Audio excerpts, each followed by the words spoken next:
I got myself a rather large mug of coffee. My head for scale. It's big. It's a big mug. I have a big head. Hey, Biraz. Seems like we found ourselves in a game that resembles a book again. Do you like that? I like that. I've actually missed doing it a bit, but there's just a few other games I had to get in my system first. Tuck in, sit down, make a nice little ass print for your seats so it's nice and comfy. Get your coffee guys, I got coffee here. And let's go investigating, eh? Across from my desk sat the smoothest, longest, most scantily clad pair of legs I'd ever dreamed of. Wearing a dress fashioned from a ridiculously luminous, scarlet as sin, out of this world material. Chat, be honest with me here. You noticed the scantily clad legs before he did, didn't you? I did too. It's okay.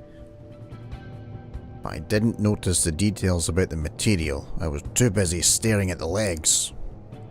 Did you make that mistake as well? Personality underdeveloped. We can't light the cigarette for her because apparently we're really crap at the thing. And then we end up burning our finger or something, so we must be really bad there. Personality underdeveloped. Analyze dress. Okay, so we can't analyze the dress. Probably because she would catch us looking. For the sake of this conversation, you can call me D. Double D? Oh my god, this game was written for me. Oh, look at that, chat. As in cup size. Why only one D? I see, two there, Miss Oh my Double D's. god. Do this right, and you can have your peace. Until then, I own you. She's making it really hard for me to feel bad about that. She leaned forward to slide a picture onto the table. I didn't look. I didn't look. Okay, I looked. That guy was like Boris Johnson. Who's Xena now? Warrior princess? Only the queen of the fucking underworld. Close enough. A real butcher shop with a real butcher, apron and all. But you'd never find any T-bones in there. Nah, they'd be growing it in labs by now, eh? Let's have a word with Sally here with her awesome hair. Welcome to Coffee Inn, where your business is none of ours. I like this place. After Rose disappeared and old Gertie went nuts, Kitty would visit her from time to time, pretending to be her daughter. Oh. I'm sure the intent was good, but that's not what you do. She used to be a sharp lady, but now, not so much. Well, you've been gaslighting her for 2 years. That has a toll on a person. Who's this Kitty? Kitty. Nyx was still there, gorgeous as ever, waiting patiently. Open the car. Leather seats, chain for a steering wheel. Oh, that's weird. Fuzzy dice and so many stains. Oh dear. Can we take him to the golf course? Exterminate. We love golf, boss. She went quiet for a bit, weighing her options.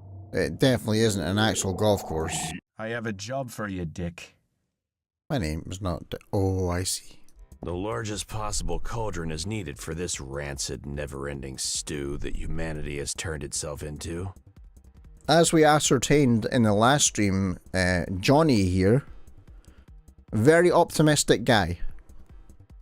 I had been half right. A walking corpse had spoken to me. Stripped, clean of every augmentation a human being could have possibly loaded into himself. Wow, could you imagine that? You have surgery to augment your body, then all the augmentations are removed and you're just left with, well, something that's not quite your body anymore. Maybe the manufacturers of the augments discontinued the line and no longer supported it. You know, senses as a service. Oh, that's a scary thought. You know, you get ocular implants and you get support for, say, 6 years. Oh, we're going to be discontinuing support for this line. After such and such a date, you will no longer be able to use this device. Then you're blind. I mean, then you're blind and you have to, well, hopefully hack it. Or perhaps buy a new one. 1,000 years later. And it's still that forced obsolescence. Yeah. Kevin's the name. Kevin. That's a very sci-fi name. Kevin? Yeah, my thoughts exactly.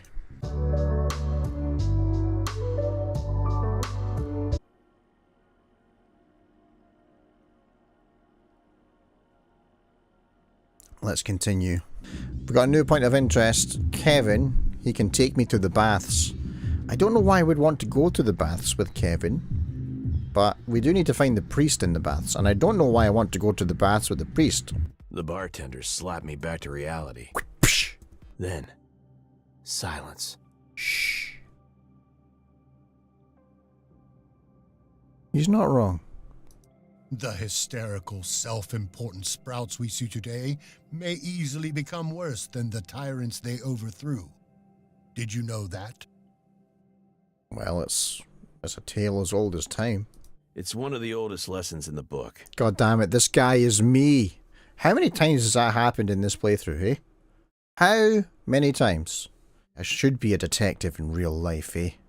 Kriv remains a man who treasures both life and time, in an era when such things are considered worthless. Yeah, I mean, if you can make yourself immortal, time is irrelevant. And life is just endless. It's something you take for granted. Until somebody yanks your charging cable. God damn it, then you're dead. Eating our own tails and pretending we love it. Nom, just like a doggy. Life's essence. Its every moment is precious, not something to be twisted or defiled. So is the preacher perhaps against the sort of augmentation or the, like, you know, that culture perhaps? Is he a boomer? He might be. Let's find out. I bet you've also got some thoughts on those two armored juggernauts from upstairs, huh? The side of his mouth twitched once. Oh, just once though. Maybe that hit too close to home. I bet you he's one of their dads. You know, one of the guards' dad. Diesel and Greshka are a mistake. Oh, that's something a dad would say. Not too long ago, I ignited an idea that slowly began to take hold in the people's minds, or what was left of them. You smell that?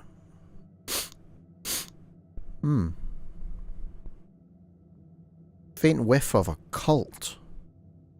A community of free-thinking, hard-working people ready to take control of their lives once more.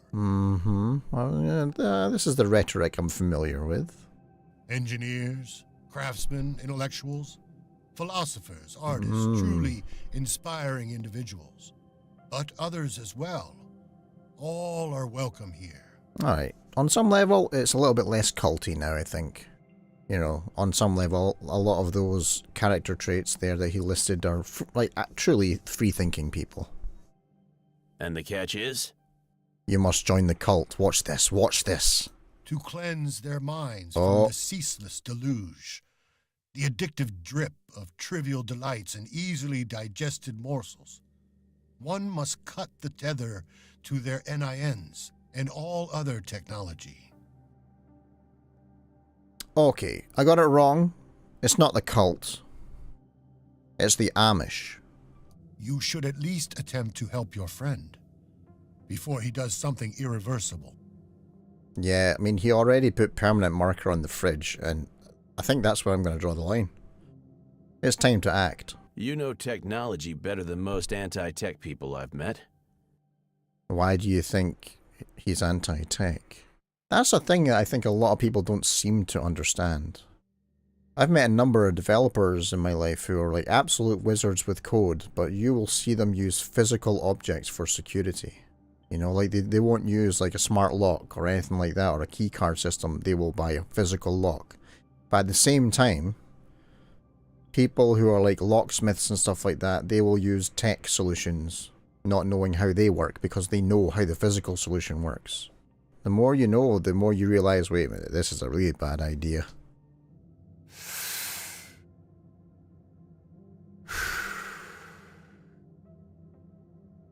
That sounded like it felt really good.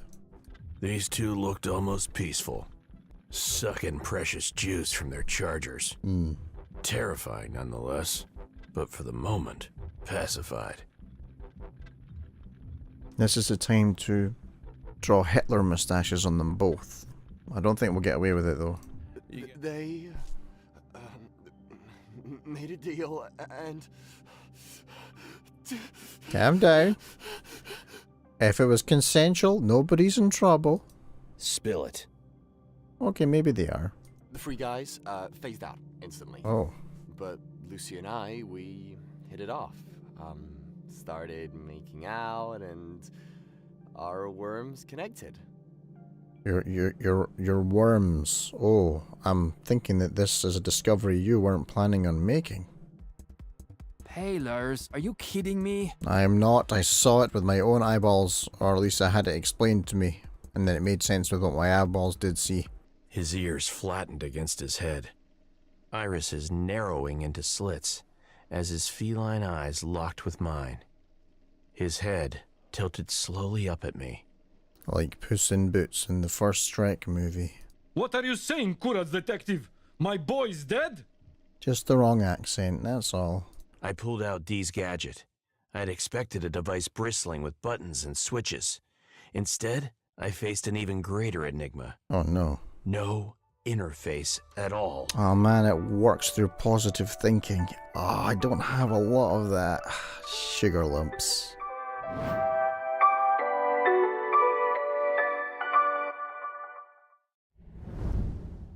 Hey guys, Ali here. Sorry about the creak in there. That wasn't my body. It was my mic stand. Ali here, how are you doing? Welcome to the live stream today. We're going to be continuing on with Chicken Police. Paint it red. Quite enjoyed the vibe that the game had yesterday, so I'll continue it today. And find out how well me and our old buddy Marty, the other cockerel in the police force, at least, well, I'm retired now, but the other guy isn't. See how well we work together. Apparently we have a sort of a love-hate relationship. I think. That's kind of what I understood. There's been some issues. One of them shot the other. And I wonder if that's going to bring up any baggage. Maybe. But I hope you're all having a good day. Thanks very much for joining me today. Just to let you know, I am, for the first time, multi-streaming to Twitch and YouTube. Everything seems to be okay. I tested it this afternoon, as maybe, I don't know if anybody knew that, but I did. And it worked okay. I do not have YouTube chat at the moment.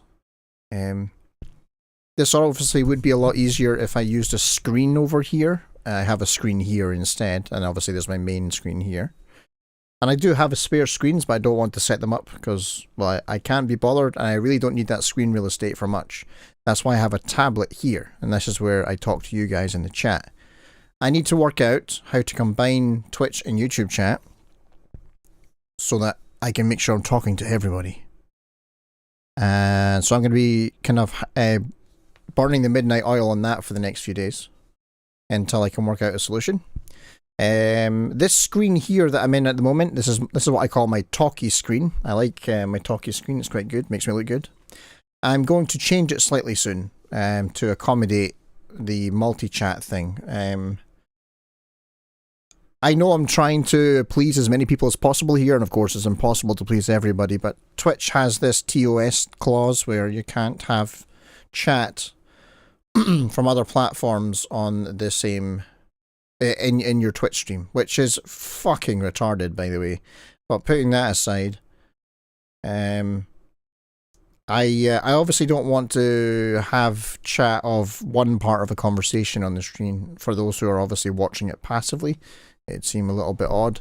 So I'm going to be eliminating the chat from this scene soon and changing the layout ever so slightly.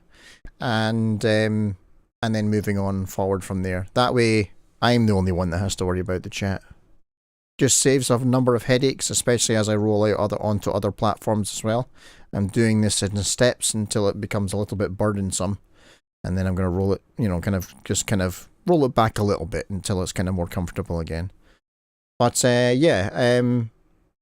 yeah. So anybody who watches on YouTube, at the moment, I can't see your chat, and I'm sorry about that. But I will work on that and get things up and going again so I can talk to you guys too. Looking forward to it. Anyway, as I said, today we're playing Chicken Police. I hope you had a good Tuesday, by the way. I did. I think I was productive today. I went to the supermarket. I had a conversation with somebody from Doctors Without Borders who was trying to get me to give them money. So I had a conversation with that guy. I have no idea if that was worthwhile, but it was a conversation. I did a couple of chores. What else did I do? I played with my cat for a bit. And, oh yeah, tested my the multi-stream stuff to make sure that it worked, because I tried to do this last week, but it didn't work. I found the problem. I fixed the problem. There is no problem, at least in it working. Just need to fix the chat thing, and it'll be fine. It'll be grand. It'll be fan-dabby-dozy. For now, though, Chicken Police time. Let me just start up the game, eh? Yeah. No. That's not what I'm playing. I'm playing this. There we go. Almost installed the game. Craziness. But I hope you're all having a good day. It is obviously Tuesday. Tomorrow is a day. Excuse me. Tomorrow's a day that you won't be seeing me because it's Wednesday. I don't tend to stream on a Wednesday much. That might change in the future. But as it stands at the moment, it's today, then Thursday, and probably more of this. I don't think this is a super short game. Honestly, I think probably this might last me all week. Thinking about it, but it might not. We'll find out. Load my game. Enjoy the jazz. Alright, yes, so we had a conversation with Marty here, and I'm pretty sure we're now going to go to her house. What's her name? Natasha Katsenko. That's right. So, I'm going to exit here. Still drink coffee? Yeah, my only poison. Except for guns, of course. And women. You drink guns? Okay. We could visit our old haunt. What do you think? Oh, a nice cup of Zips coffee and the hot dog. I'm in. Oh, and maybe we'll get into a little fight too, huh? Ah, he's an interesting fellow. His idea of a good time is a medical bill. Nice. If it comes to that, I'm leaving you without a blink. Oh yeah, like last time? Those were different times, Marty, with a different Sonny. I'm not the same Sonny as I used to be. Well, alright. To the city then. Sorry, I was just checking something. You don't have to come with me, you know. Okay, I know. Let's go. Alright, so... Sonny, there's a little problem. He has to go wee-wee. Not so little, and it smells, too. Oh, I think he did. What the furry hell is Blood Boil doing here? Things got rowdy in the station. Well, it seems we can't avoid speaking to him. Alright. Oh, yes, we can. You have your rifle with you, right? Maybe. What? Just kidding. Sort of. Alright. So, Blood Boil. I've not spoken to him yet. Look at that potbelly. Let's look at him. The chief doesn't seem to be in a good mood. But he never is, actually. Of course not, he's a chief. What a surprise. The two pigeons back together. Pigeons. And without my permission, of course. Well. Chief Blood Boil. Thinks he owns the place, eh? Damn. What was that, Santino? Nothing, sir. What a lovely evening. Am I right? I don't want to hear your crowing, Santino. What the hell are you doing here? Hey, careful with the racist barking, old hound. Hey, Fickle, I got this. I've got every single farmyard animal in this game, probably. I'm probably keeping a mental note. I've only just thought about doing that, but I probably have already. We got dogs, we got cats, there was a deer. Chickens, obviously, as you can see. Cockerels, I guess, not chickens. Roosters? I don't know. It's, I think there might be a pig. There was mention of a pig earlier, but I don't know if there is going to be one. Sheep. Oh, I've not seen a sheep yet. You may have got me there. Stick around. Look out for a sheep. Oh, it's getting hot in here. Can we just skip Hope you're having a this good day, part? Fickle. Good to It's see you New again, man. Year's after all. Yeah, New Year, eh? And you're on duty, if I'm not mistaken. Duty! Where do you think you're going? Martin? Is that actually his name? I thought his name was just Marty. That's it, boss. To serve and protect. Sonny was in the neighborhood and stopped by to say hi. He's a cop too, right? Only on paper, and you know that very well, Detective. I don't want any trouble, boss. I just wanted to say hi to Monica, and then this feather pillow showed up.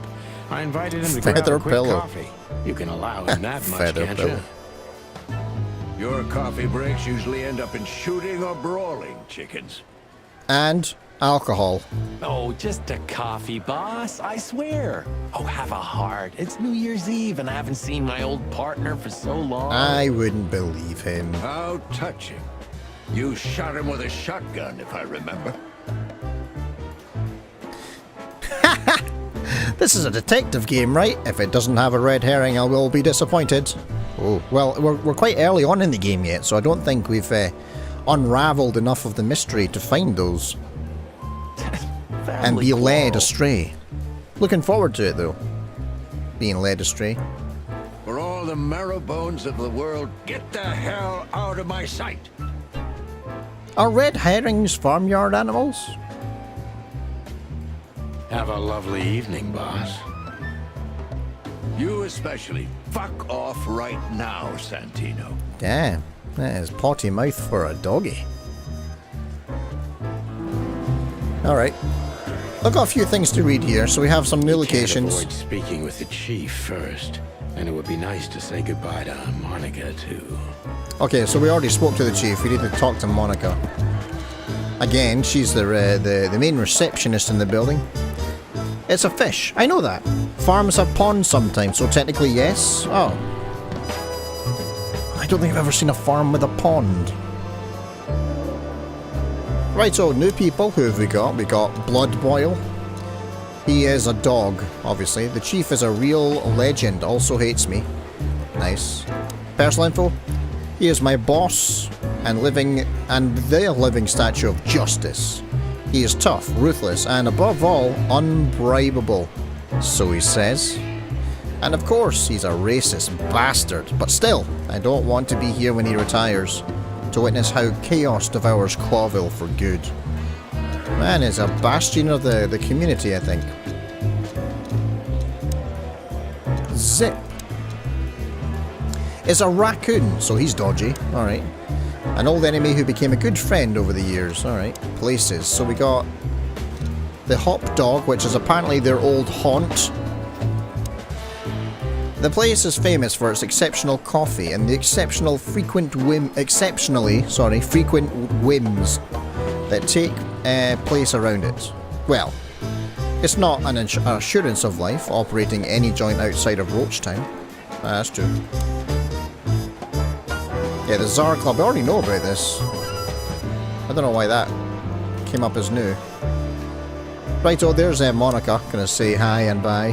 When you left... I just looked at Monica. Apparently he's caught my eye. When Blood Boil kicked me out, you mean? He did. Yeah, so that affected even her. I was missed. Why? Because she can do her job in peace, finally? Probably. You know that's not what I mean. Oh, did she like me? Yeah, I guess. She must have loved my plumage. Alright, let's talk to her then. We're leaving, sweetheart. We're leaving, sweetheart. That's nice. Stay safe, boys. I'm glad to see you two together again. I'm afraid you're alone with that. If she liked him, she should have dropped an egg. Yeah, that would have... Is that the chicken thing of, like, putting a ring on it? Is that the chicken version of that? Hey, don't make me change my mind. You won't, Marty. I bet you can't wait to get mixed up in some serious trouble again. Yep, that's true. Yeah, you asked me if I wanted a fight earlier. I'm serious, boys. Be careful out there. We're big birds, Monica. We can take care of ourselves. Mostly. Mostly. Okay, but take care of each other, too. Okay. Will do, Monica. Yes, ma'am. Are we heading out then? Where's the door?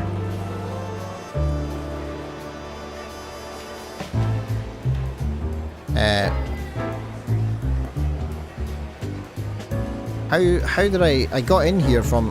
Oh wait, here we go. This way? Ah, there we go. Look at these two simpletons. Medium-sized birds at best. Some predator burbs clearly got you beat there, bub. Hey, well, we're wearing suits. It's a big bird. To fit into a person suit. You know what I mean? They don't even realize their jackets are full of holes. For the wild god's sake, don't dare tell them. I already tried, but nothing happened. Figures. A vulture? No, I've not seen a vulture yet. Talked to these guys already. Talk to Phyllis again, maybe? Hello, gents. Everything all right? Aye, everything's just fine, Sonny. Good job there's subtitles for that guy. Well, look, the chick police are together again. What a time to be alive. Am I right, Royce? You're right, Foss. You're right. Interesting. It's funny, I look at this guy, and I look at this guy, and I think, man, if this was a Snatch, like a Snatch movie. In fact, has anybody seen Snatch? Like, it's a film from 2000, I think, so it's been out for a while. But there's this one scene in it, right?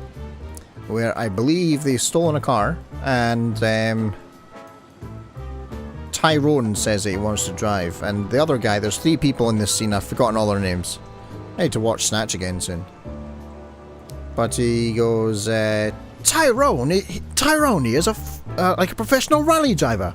Ain't you, Tyrone? And Tyrone goes, course I am. That's him. That's Tyrone right there. That in my head. That's what that is. Course I am. Hey, that reminds me. Holy shit, look at that. Look at what I found under my coat. It's Her Majesty Big Bertha in the flesh. He names all of his guns. Whoa, whoa, whoa, whoa, whoa, don't shoot. We were just joking, okay? We don't want any trouble. Ah, well. Yeah, I was just joking too. I'll never get bored with these two. They're so cute. No, they're so cute.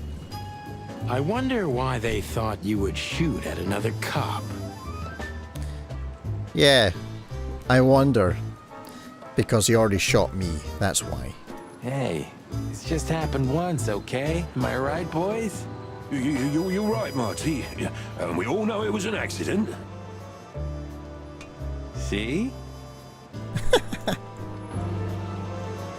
Alright, let's go to the map and go to the old haunt. Here we go. Oh, that's a time one, right? Hotel Atlas Hop Dog. Let's go here first. The hop dog was like the last warning. You can still turn back. My eyes lingered on the sign. An enormous dog. Like a neon god with limitless power over cheap hot dogs, plastic hamburgers, and watered-down coffee. Classy joint. The cold light called me. But I didn't want to get out of the car. If we went in, we were all gonna be pancakes, kept together by cold syrup. Marty's worried look shook me out of my reverie. Oh, cluck. Was I talking to myself again? Maybe. No magazine, hand on the trigger pulled.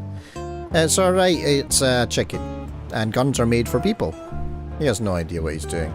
But it's not surprising that he has already shot someone. Pardon me. Oh wow, look at this guy. Fly guy. Let's look at him. Look at the poor bastard. He's looking okay, Marty. Remember what we saw when we worked at the Hive? Oh, by the way, the sequel to this comes out at the beginning of November, which I will hopefully be playing, is called Into the Hive. Wild ones. Don't even remind me. Wild Trying ones. to forget that shit every day. It's been even worse since. I guess you heard about the riots. Who hasn't? You know, people are afraid that the Great Fire will happen again, and those hive houses are pretty flammable. I don't speak of the devil, Marty. But to be honest, I have no idea how this insect matter can be solved. It's really bugging him, eh? I do. We just open the ghettos and let the insects live among us like they did for centuries. Your heart is pure gold, buddy. But you know it's not that easy.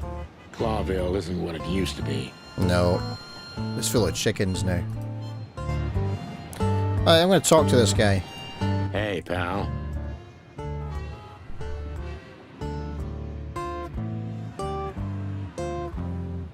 He says nothing. Can you hear me?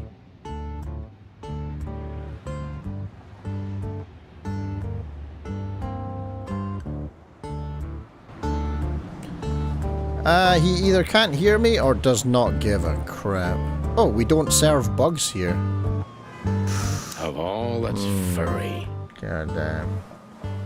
The racism. Is this still a thing? The situation's getting even worse, Marty. Have you heard how the young mothers of the Cobbler District are forced to make a living? I have no idea what goes on in the hive, Sonny. I don't think I want to know. But you're still gonna tell me, right? Prostitution is the lesser evil. No. What's worse is that some folks have to sell their kids when they're still larvae. Oof. Wait, what? Why? To make ends meet. They pay a hefty sum for each of them downtown.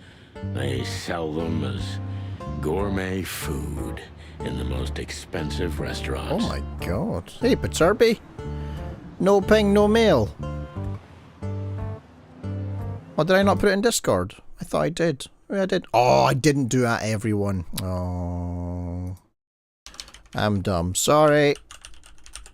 There we go. Sorry about that. Welcome to the stream today, Paterby. Oh, I'm gonna be sick. We made this city, Marty. Clawville didn't do this to itself. Don't ever forget that.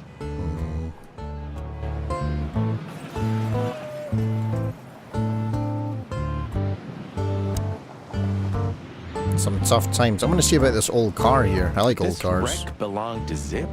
Oh, Zip. Oh yeah, Zip. Does he run this joint or is he just here? Well, it's a wreck just like him, so I guess it could.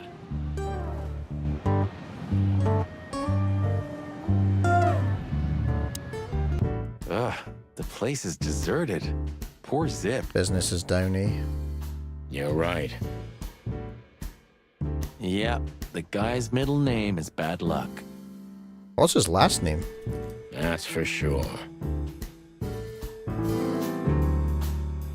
Oh, look at him. He looks so sad.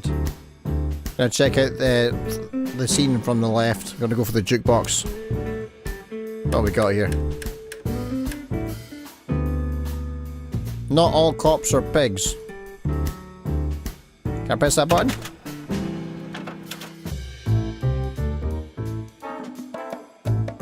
My city is on fire. Oh. That'll do. Ah! Now I'm going to listen to that, actually. I want to listen to it. I want to listen to this. I was hoping it would change the soundtrack for the room, but...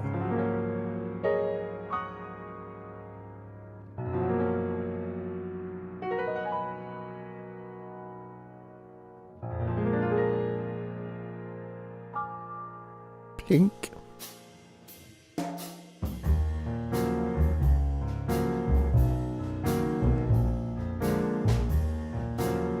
It's a shame that it'll stop when I press this.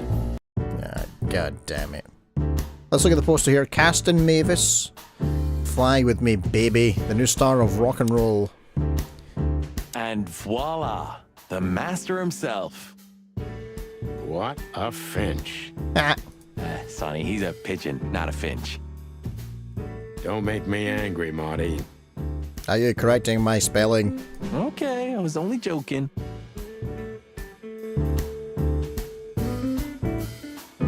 Alright. What else have we got here? We got cold coffee. Doodles! I think that says fuck the king. Oh well. The highlight of my day. Yeah, I can smell it already. How does he make the coffee here so special? Look at that mangy trash panda and tell me, do you really want to know? You're right. As always. Oh, let's see what's on the menu. Almost ham and tomato, quasi meat and cheese, all but bacon and chocolate, all for foul pancakes, touche souffle, oh that's nice, smelling souffle,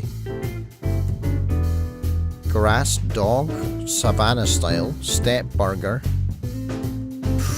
savannah style hot dog, oh where did they get the meat for that from? See a superstar step burger 2000 veggie burger with diddly squat and sour root salad. Did they go to Jeremy Clarkson's farm for ingredients? Hot dog, a normal size hot dog with 4 kinds of synthetic meat. Huh. Nice diner food. Let's look at the doodles. Fuck the cook! What insight? That's 1930s political commentary right there. Where all the colours go. Well, that's a good question, pal. Yeah, we do live in a rather black and white world, right enough. Let's talk. Okay, anything else? Anything else? Let me see.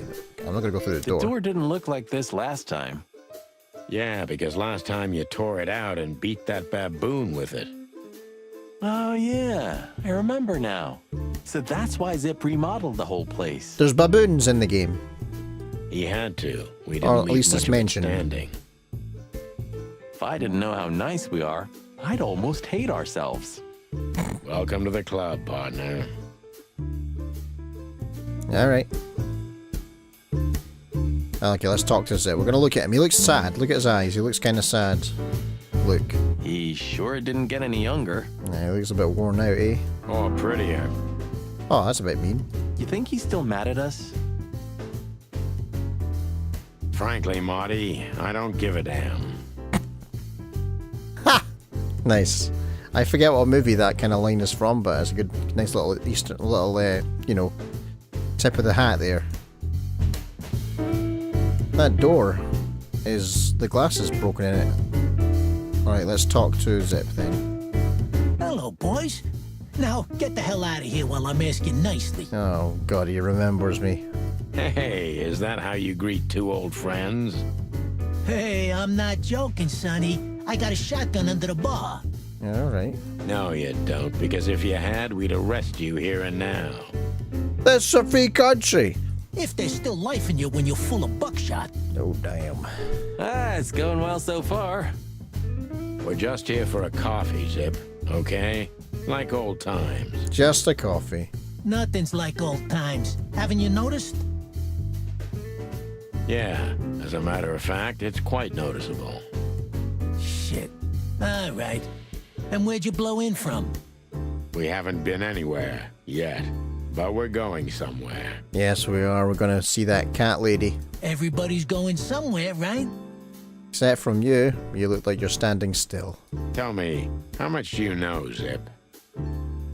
That's a rather odd and general question. That depends. How deep is it? Bottom of the well kind. Goes down around Ibn Wessler. Oh. Holy hell! Wessler? You've dipped your wings in deep shit, boys. If you've got anything on him, don't keep it to yourself. We'd be Grateful. There'll be a very large tip in it for you. Grateful. Maybe you're not gonna trash my joint this time, eh? You know, Ibn's acting strange nowadays. He always believed that if you want something done, you do it yourself. That's how it was for years anyway. And?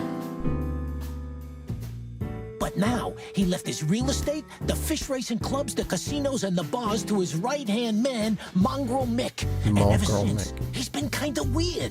Bottomed out, brooding in the seediest joints of the city. Nobody ever knew him to be like this. Weird, huh? Yeah. Definitely out of character. Do you think it's about a lady? Ooh. It's always about a lady. He likes the ladies. Well, there is a woman. I knew it. What's the name of this dame? But not like you think.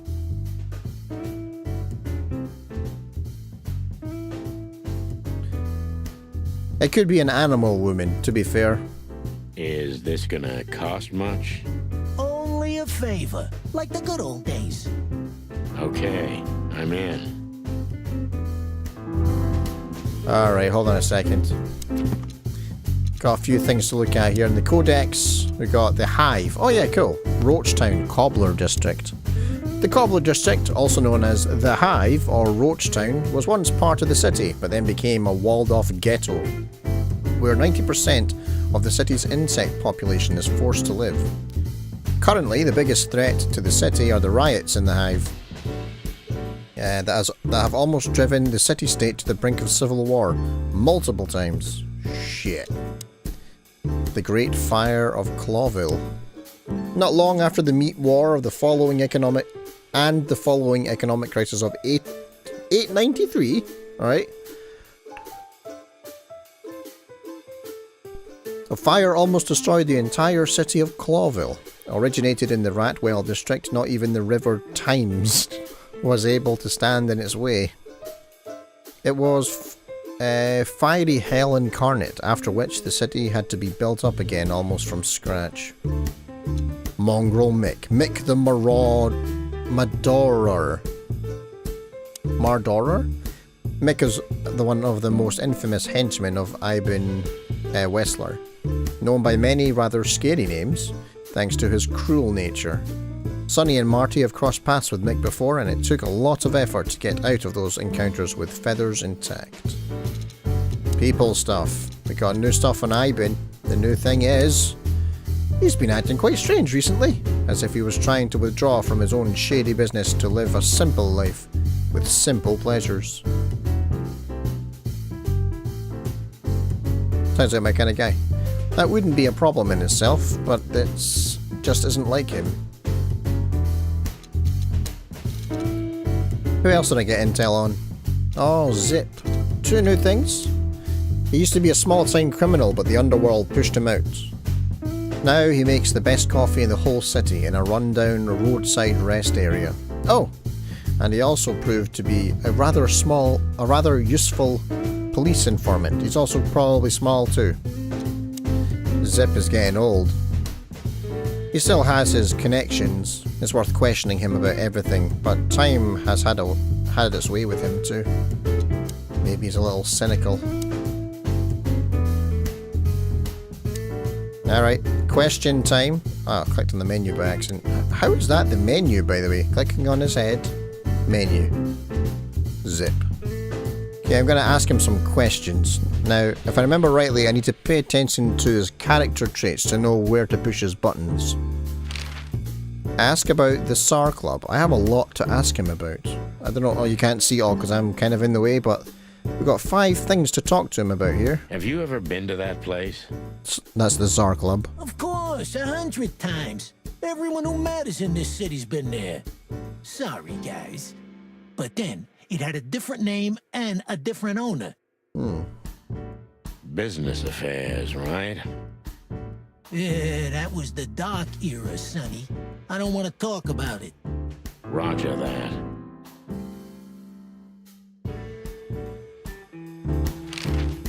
Hop Dog, how's your establishment doing? Gotta say, you've revamped the joint pretty well. Yeah, after you trashed it, I had to. Look, I'm sorry, Zip. That ocelot and his gorilla. Baboon, not gorilla. Whatever. Sonny, what's your beak? So you owe me one until about the end of time. But I'd settle for you washing up here for a few years after retirement, Sonny. Mind your tongue, furball. Alright. Hobart Iben Wessler. So, Ibben's gone insane. Ibben. Love will kill you in the end, they say. Seems like everyone's in a poetic mood today. Speaking in riddles and metaphors. You're one to talk, by the way. Huh? Why? Looks like he's got a little scratch on his nose there. You see that? Or on his snout, should I say. That's the part. The nose is on the end, right?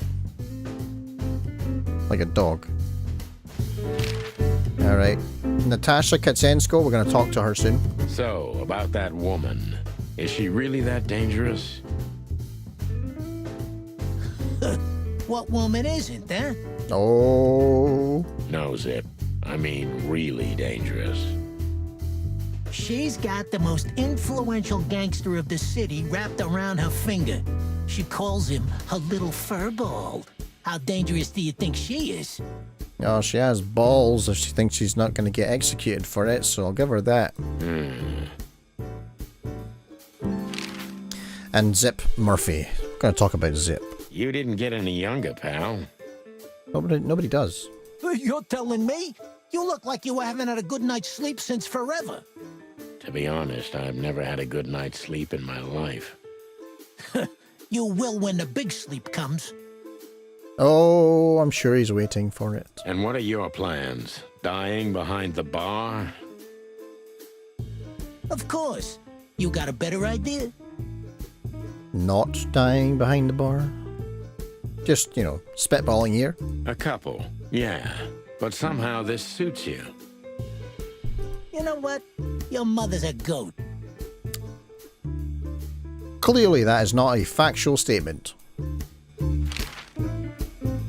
Alright.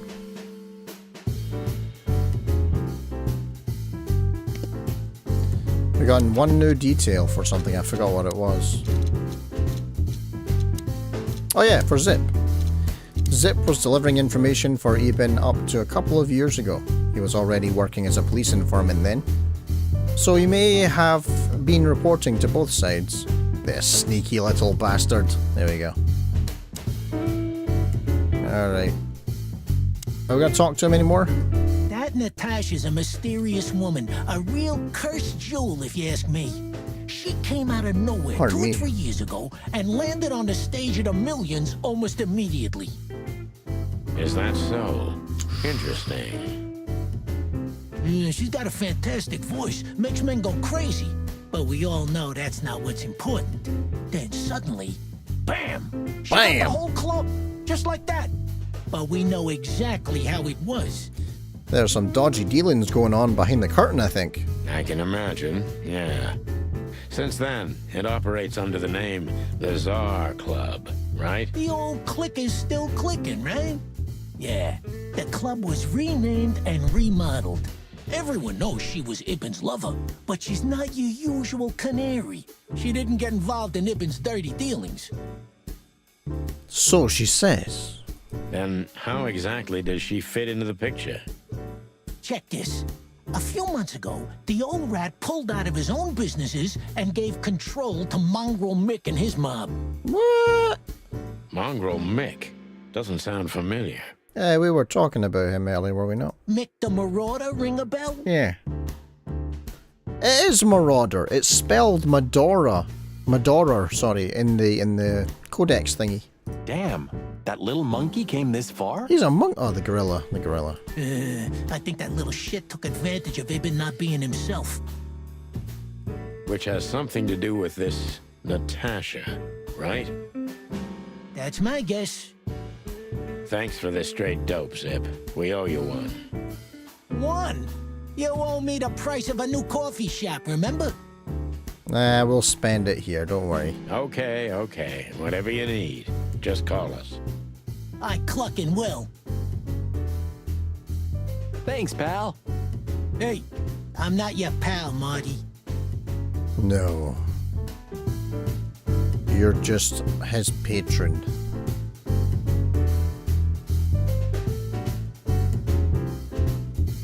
Alright. What's that smell? Oof. You know, I don't want to know. Guess we're not going to go back there then. Another detail. From Natasha. She was a singing sensation of millions and later became the owner under Eben's patronage. Not much is known of her past before this though. Let's get out of here. Here's the map. Now, I believe that there was another... Yeah, Hotel Atlas. That's where we're going, eh? Yeah, we're going to go to the Hotel Atlas before we go to the Tsar Club. I want to get all the temporary ones that seem interesting, anyway. Yeesh. My condolences, pal. I see your cleaning lady died. Oh, this is my office. Yeah, she set foot in the bedroom once. I haven't seen her since. I didn't dare to go after her. Oh, I wouldn't want to go in there either. Cigarettes and whiskey. Oh, sorry, he asked what's that smell. Cigarettes and whiskey. Yeah, with a hint of dirty laundry, but no. This is... lavender? That could have been the perfume that the dear lady was wearing at the beginning. Ah, that. No, that's got to be the Ibanez dame. Yeah. You know, the broad who gave me the letter. And the job, obviously. Ah, pretty, huh? I can smell it. She's an exotic, too. An Impala, maybe? Which up until yesterday I thought was just a car. Furry hell. That's why Chief Inspector Bloodboil hates you so much. He's jealous because your nose is better than a clucking bloodhound. The bitter old dog. He just hates all foul. True. Except for Monica. Monica has a special place in everybody's life, I think, though. She keeps the whole precinct running. Monica is a fairy, not a bird.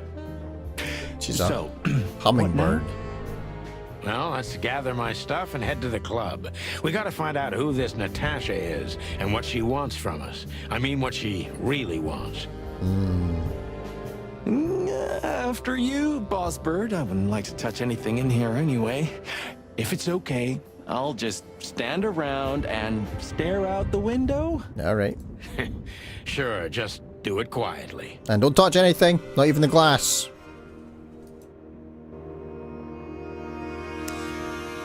Alright. What do I need to get from you? Pile of papers? I'm gonna clean up here one day. Yeah, and one day the sun's gonna explode too. Not quite sure what I'm here for.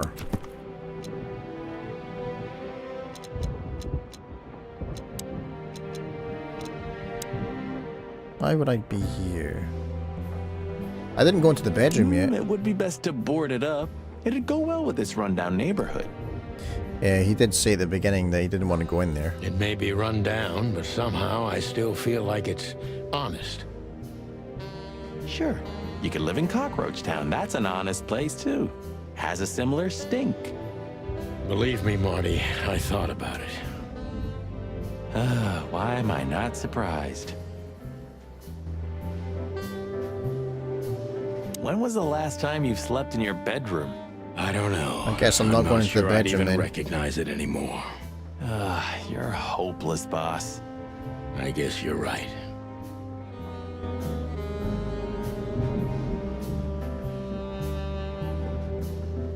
I don't know if I need to pick up anything. He said I needed to pick up some stuff and then head to the hotel, but I don't know what. I suppose 2 shots was enough for today. Oh. At least until we learn what this Natasha woman really wants.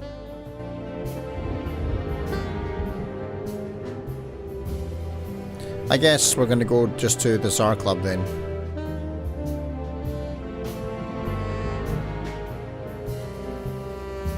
Alright, let's get out of here. I've forgotten how. Oh yeah, just go here. Let's see. To the Tsar Club. Midnight had passed. and the intoxicated madness kicked in. Oh, the Yobbles came out. We out. could only crawl along Shalva District's main street toward downtown. The city's heart beat differently. Ancient buildings were defaced by neon signs and billboards, like half-drunk lovers on a fine leather sofa. Great old houses neighbored by garish modern blocks. A place that makes the head hurt. The Tsar's huge neon sign was visible for miles. A blazing red sign advertised tonight's main attraction, the amazing Natasha. Natasha. Cops were never welcomed at places like this. We're not a cop anymore, though. I hoped we were too late for the show. We had to be inconspicuous, but it was never easy with this bird mountain by my side.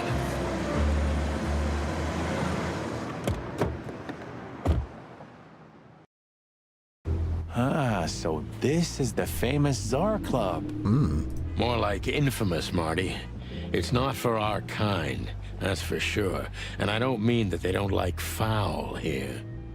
There's a ram at the front door. I'm assuming he's the bouncer. That might be a problem. Well, at least we don't have to be afraid that they see you as a detective, Boss Bird. Very funny, Marty. So what are we gonna do now? We find Natasha, the broad who sent me the message, remember? But first we need to get into the club. And Marty, please, don't monkey this up. Excuse me? On behalf of the well-respected and noble primate community of Clawville? Cut the crap, Marty. Let's focus on what we're here for, okay? As you say, Boss Bird. Alright, so we have Lewis here, who I think is the same guy. Well, let's look at the poster first. Who's our landlord, right? The Tsar Club.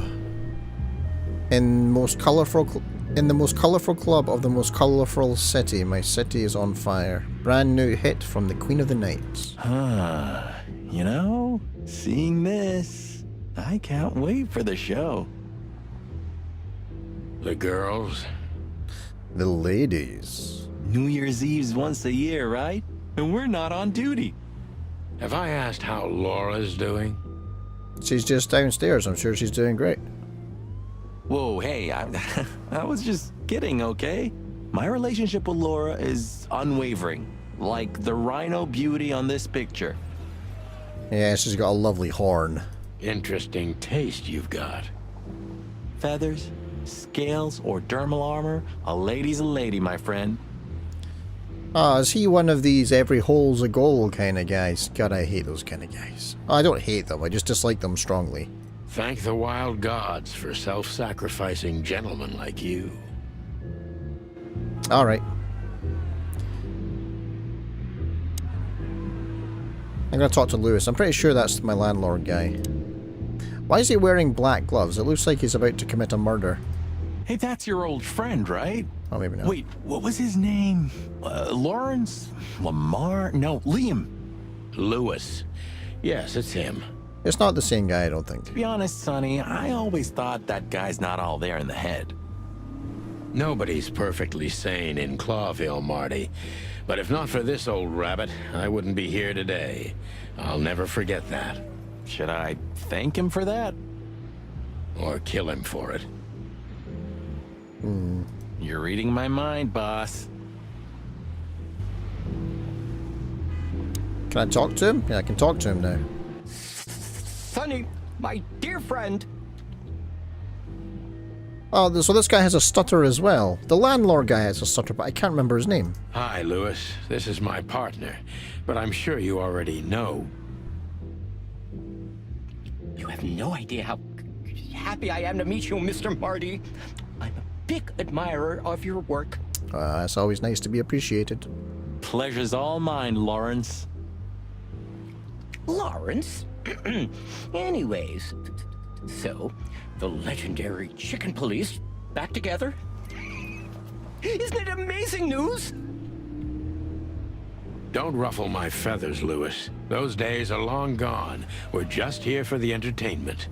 Or something like that. I see. That's a shame. See you inside? I have something to do, my pal. But I'll try to make it for the main event. Hopefully see you in there then, eh? Okay then. Catch you later, pal. Alright, I want to talk to the stork lady. Honestly, I think these types of women only see faceless tuxedos, cufflinks, and wallets. And in the mirror, they're just brooches, necklaces, and earrings.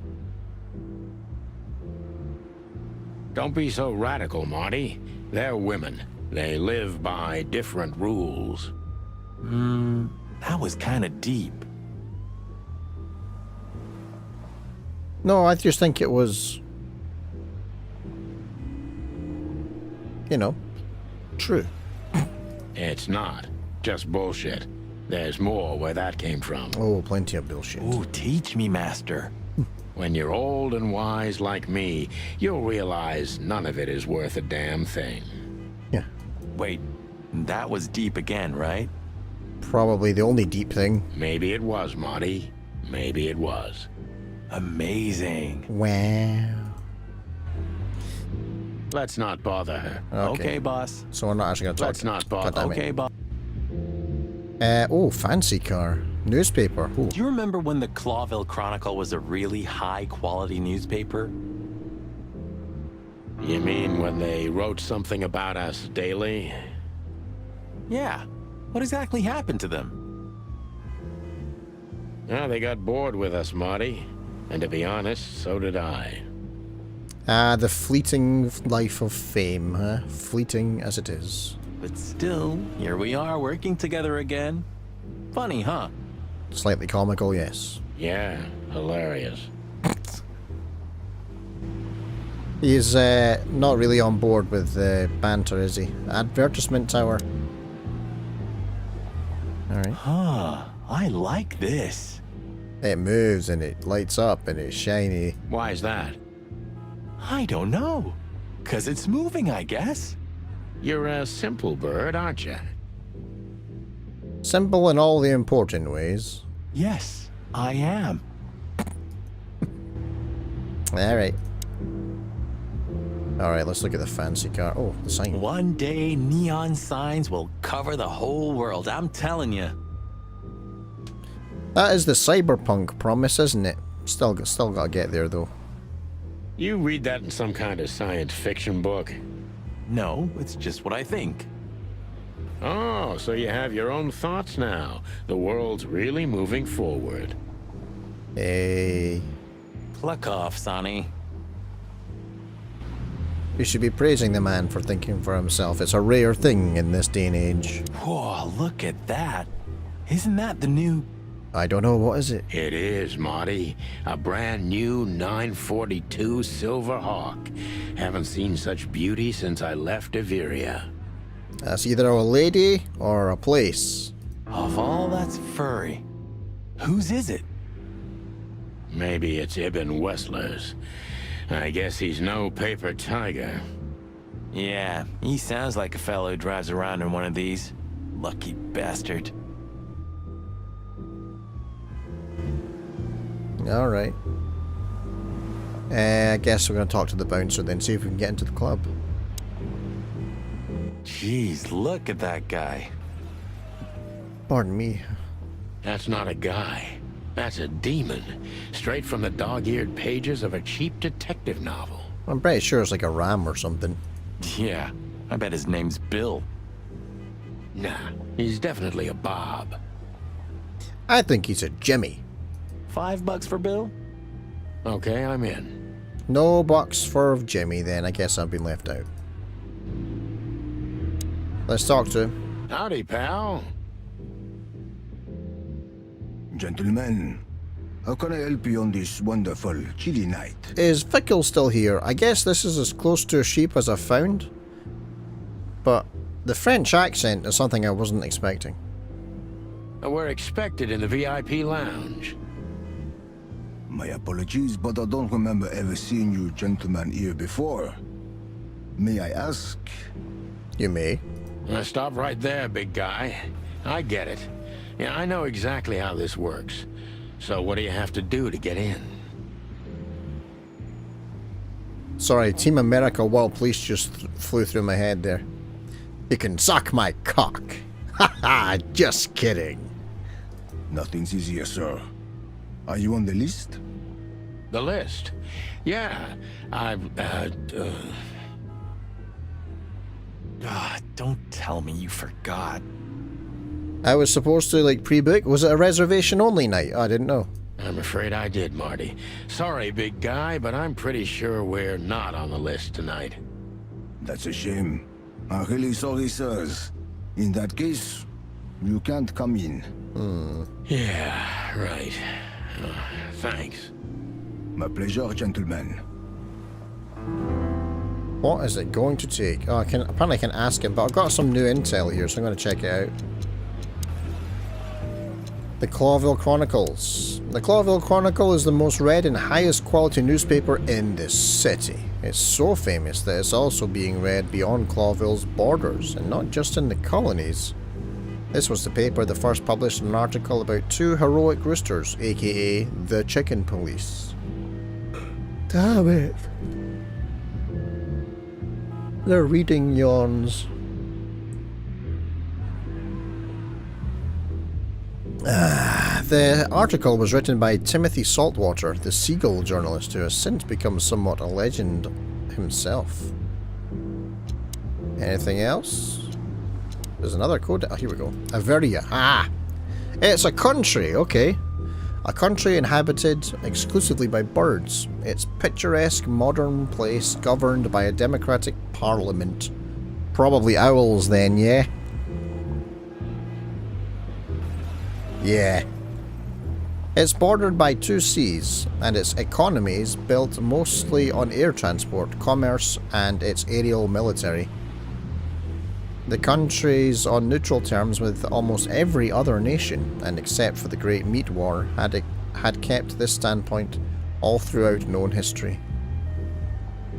Alright, let's ask. I can ask. Oh wait, ask? Speak ask. Alright. I could ask about Natasha. No, I'll flash my badge. Look, I really don't want any trouble, but... It is even more inconvenient for me, sir, but this place doesn't like coppers. Forgive this slang. I can't let just anybody in, and there are some I'm strictly forbidden to. Please, you have to understand. But did I not get this out of a cereal box or something? Pretty sure that joke was made in the yesterday. Pretty sure he said something about that. Listen here, you cow. Do you have any idea who we are? You ever read the papers? I have made that mistake though myself. I remember playing Wasteland 2 on Twitch. And I was walking around and I heard a cow. And I said, oh, there's a sheep. And then I corrected myself. I didn't know what was wrong with me that day. Of course, I know who you are, sir. I get the news and more. And I must admit, it's an honor to meet you in person, Mr. Santino Featherland and Mr. Marty Machikin. The Bell of the Pantheress is one of my favorite books. Wait, what? We have books? Oh my god, not the books again. Ah, crap, I want to know more. So it would be terribly inconvenient for me if I had to use force on you, gentlemen. Alright. What did you just say? Let me guess. He's going to tell me to take my badge and ram it.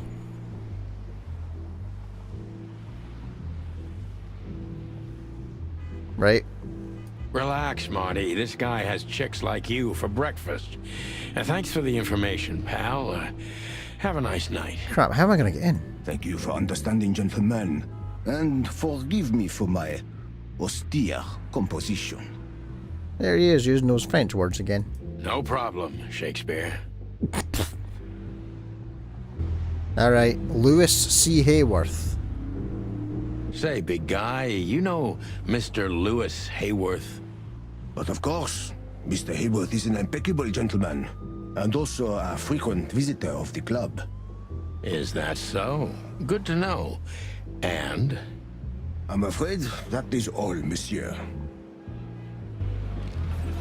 I forgot French words don't pronounce N's very much. Natasha Kaczynsko. What can you tell me about the first lady of the place, big guy? You mean Miss Natasha Kaczynsko, sir? Yes, I do. You're right on point, pal. Nothing you don't know already, sir. Just try me. Well, she owns the place. Well, I knew that already. And, that's it? Well, that's, unbelievable. Pardon, monsieur, but I'm not permitted to say anything more. Under whose orders? But I guess I don't get to ask that. Gonna talk to him again, I think. Just one more thing. This list of yours, where should we sign up again? But he knows I'm a cop. He's not going to tell me, right? I'm afraid if you don't know, it's not my place to tell you, sir. Excusez-moi, the regulations, you know. You hear that, Sonny? I hate regulations. I do, Marty. I do. It's time to peck this guy's eyes out. I'm gonna lose my crest from this guy. Just wait.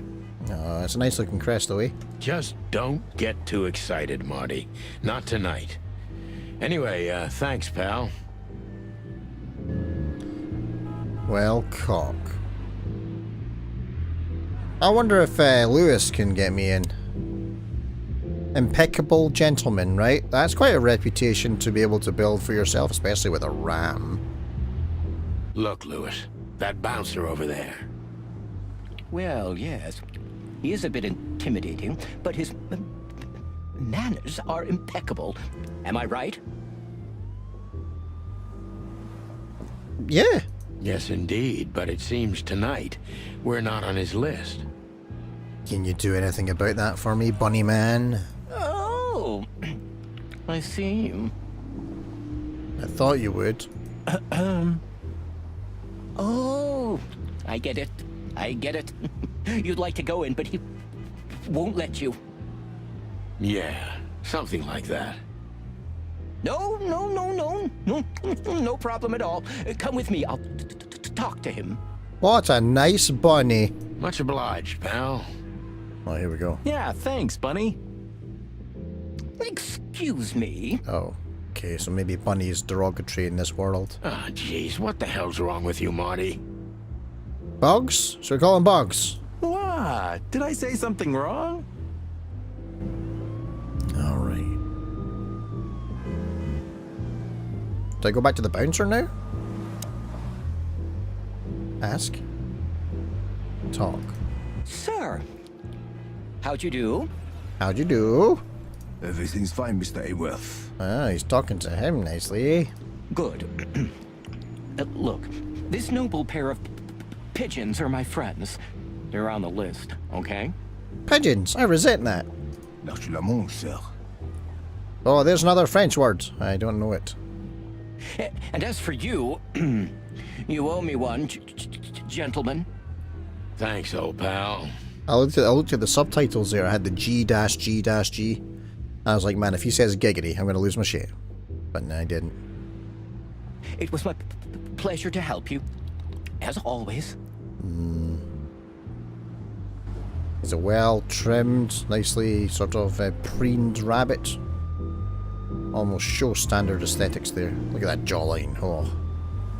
Right, let me in, please. Ask. Talk. Yes, gentlemen. I believe you spoke to the bunny man, and he will let me in now, yeah? Hey, big guy, what's your name again? Oh, please don't be a pun. My name is Archibald, sir. That's alright. Archibald Conway. Archibald. Do you mind if I call you Archie? Well, that's not a Bob. It is not a Bob. Excusez-moi, monsieur. Never mind. Archie, what? No way, that's not even a real name. It doesn't sound very French, to be fair. I'm sorry to disappoint you, sir, but my name is Archibald Conway, without any doubt. Blackjack Conway to my friends. Blackjack. Can I be your friend? There's a band that I used to be in.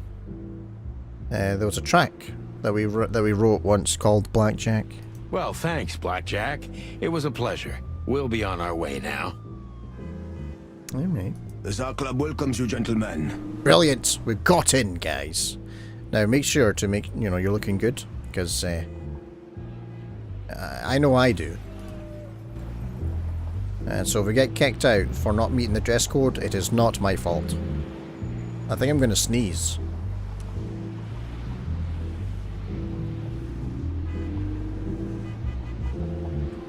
There we go. The jazz overwhelmed us. There was no band in sight, yet the music seeped from the walls like years of cigarette smoke and the smell of spilt whiskey.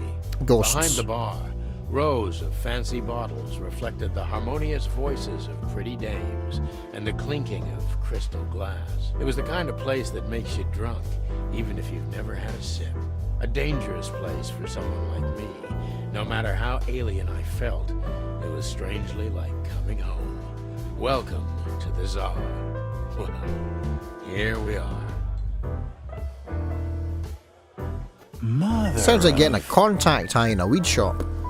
Mother of. I take you to the nicest places, eh, sweetheart? Hey, sweetheart. I love that. Oh, does it mean you're buying, honey?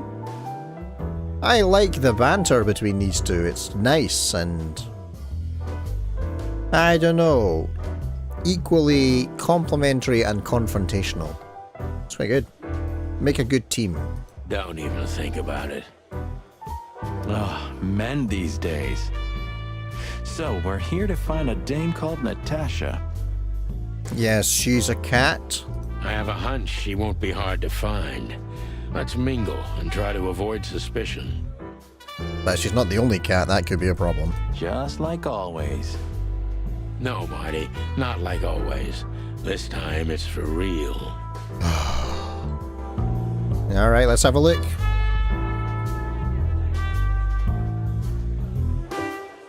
Wow, look at that guy. Jesus, crap myself there. He's staring at me. Alright, let's explore here. Fancy whiskey. Oh my god. Look, Sonny, I know it's not my place, but Laura's father went to that guy when his, problems had gone too far. I'm just looking. I'm looking at the whiskey. You're treading on thin ice, Marty.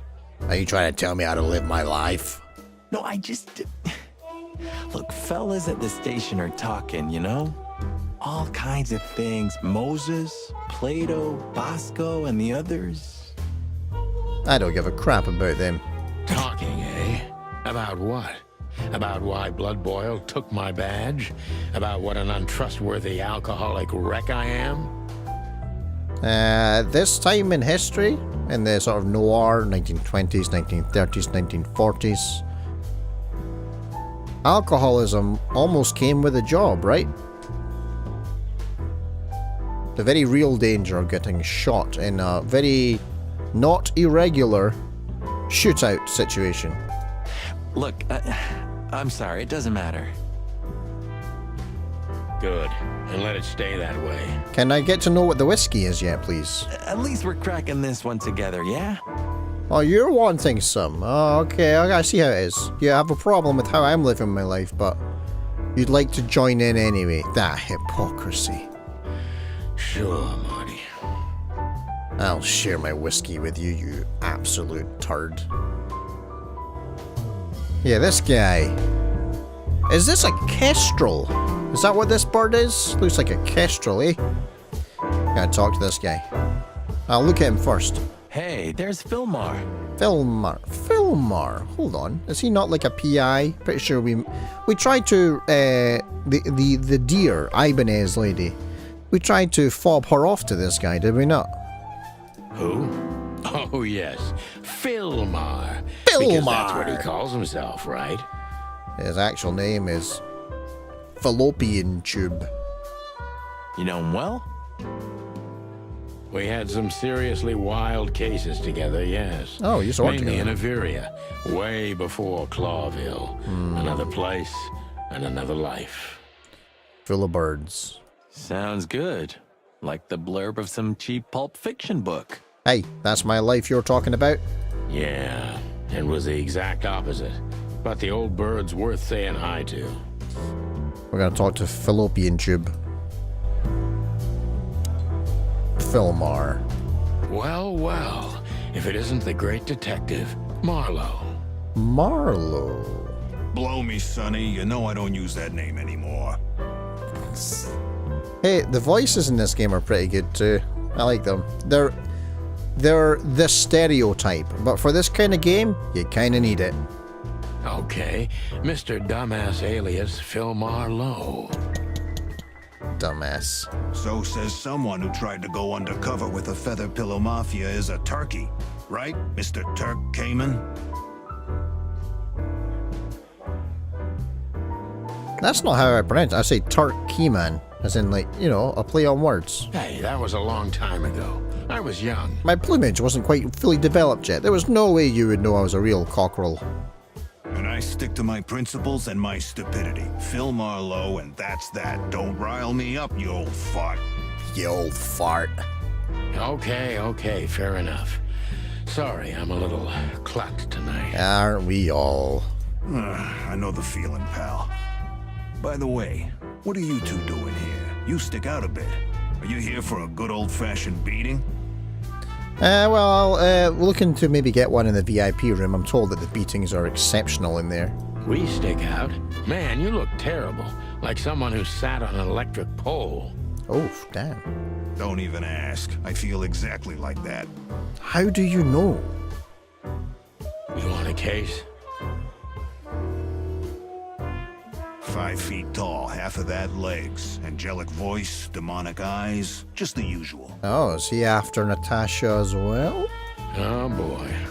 We appear to have crossed paths with Philmar. And you? Something like that. Just don't know the exact numbers yet.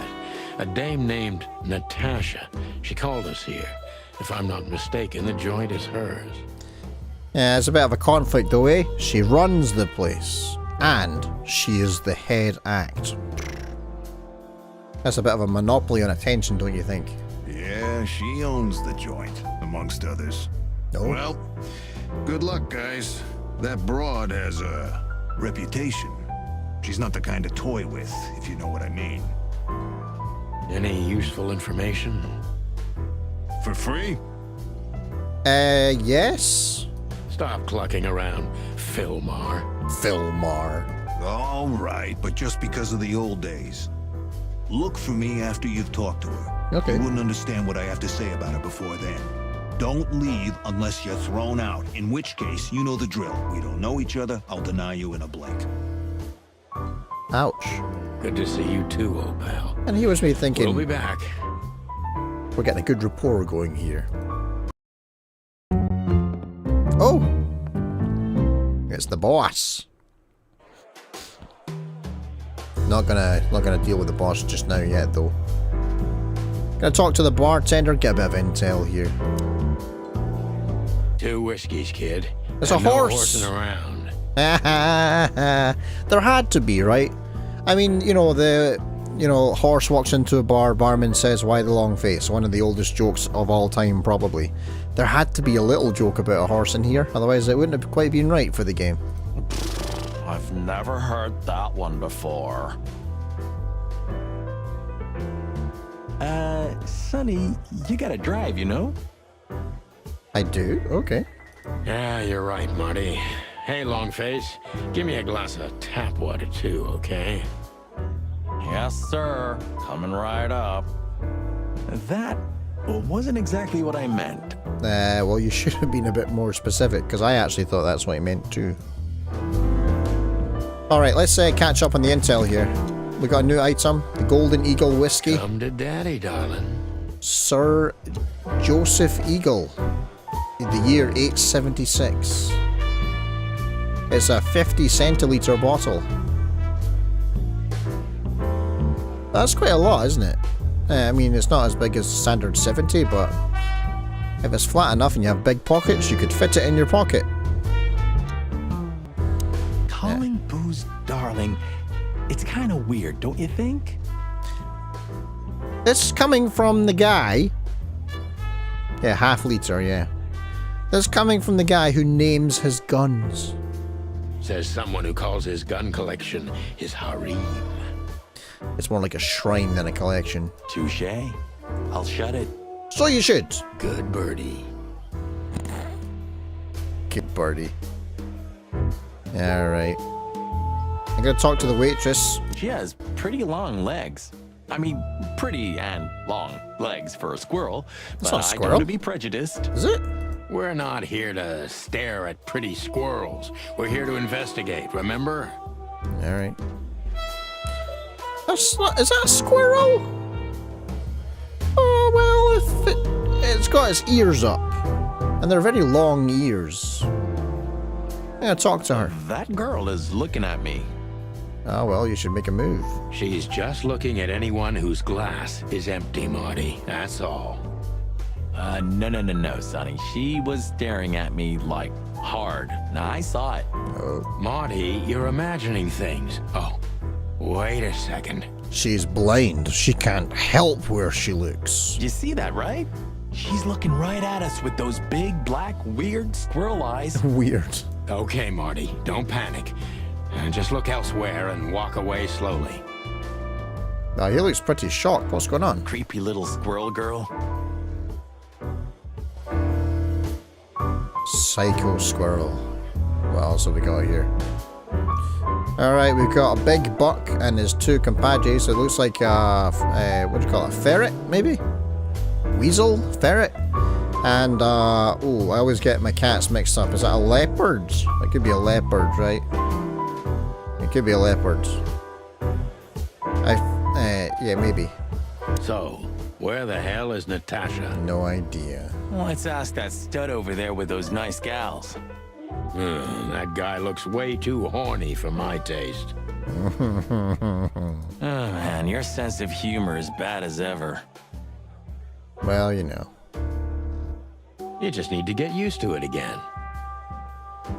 What? Alright, let's talk to Big Buck. This is the life, huh? What's this guy do? Real estate? Mob accountant? Or is he a movie star? Oh. He looks like a coat hanger to me. That was actually worse than the previous joke. That was it. Oh, I thought he was... I don't know why that was a joke. I would have thought it was a donkey. This thing? Or the waitress? I try.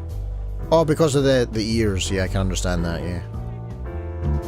Well, there's a stage there. The fox fella. The fox fella? A fox is a wolf who sends flowers. Oh, except no. What? Oh, nothing. I read it somewhere. Yes, well, you should probably stop reading Twitter so much. Fascinating. I didn't know you could read. Ha ha ha. Very funny. No, I'm being totally serial. I can't read. Alright. Oh, that's a llama and a goat. Lovely pairing. Oh, hello, henchman. Dame with Eben. I'm gonna look at the henchman here. This guy is certainly not a gangster henchman. Of course he's not. I forgot. Oh, hold on. I've got some stuff to read here. I keep forgetting. We've met some new people. Archibald. Here we go. Let's have a look at Archibald. He is a ram. Big as a mountain, talks like a poet, smells like a barn. The boulder standing guard in front of the entrance of the Tsar Club. He probably reports straight to Eben Wessler. Not to mention he's exceptionally well educated and has an elaborate vocabulary. Alright, this is Philmar. He's a falcon. I was wrong. What did I think it was? Kestrel, right? Yeah, falcon. An absolutely average, forgettable guy, and my old acquaintance from Maveria. Philmar, the name he goes by nowadays, is an old comrade from before the Clawville times. He's one of the best private eyes in the city, and just like most of them, he gets into trouble with the law pretty often. Yeah, he's one of the very few people who can still be trusted in Clawville. Oh no, was that a hiccup? I hope not. Alright. Good old Philmar. Must know something about Natasha. That could be important for the case, but he won't talk until I meet her. He seemed a bit nervous. It must be something really significant.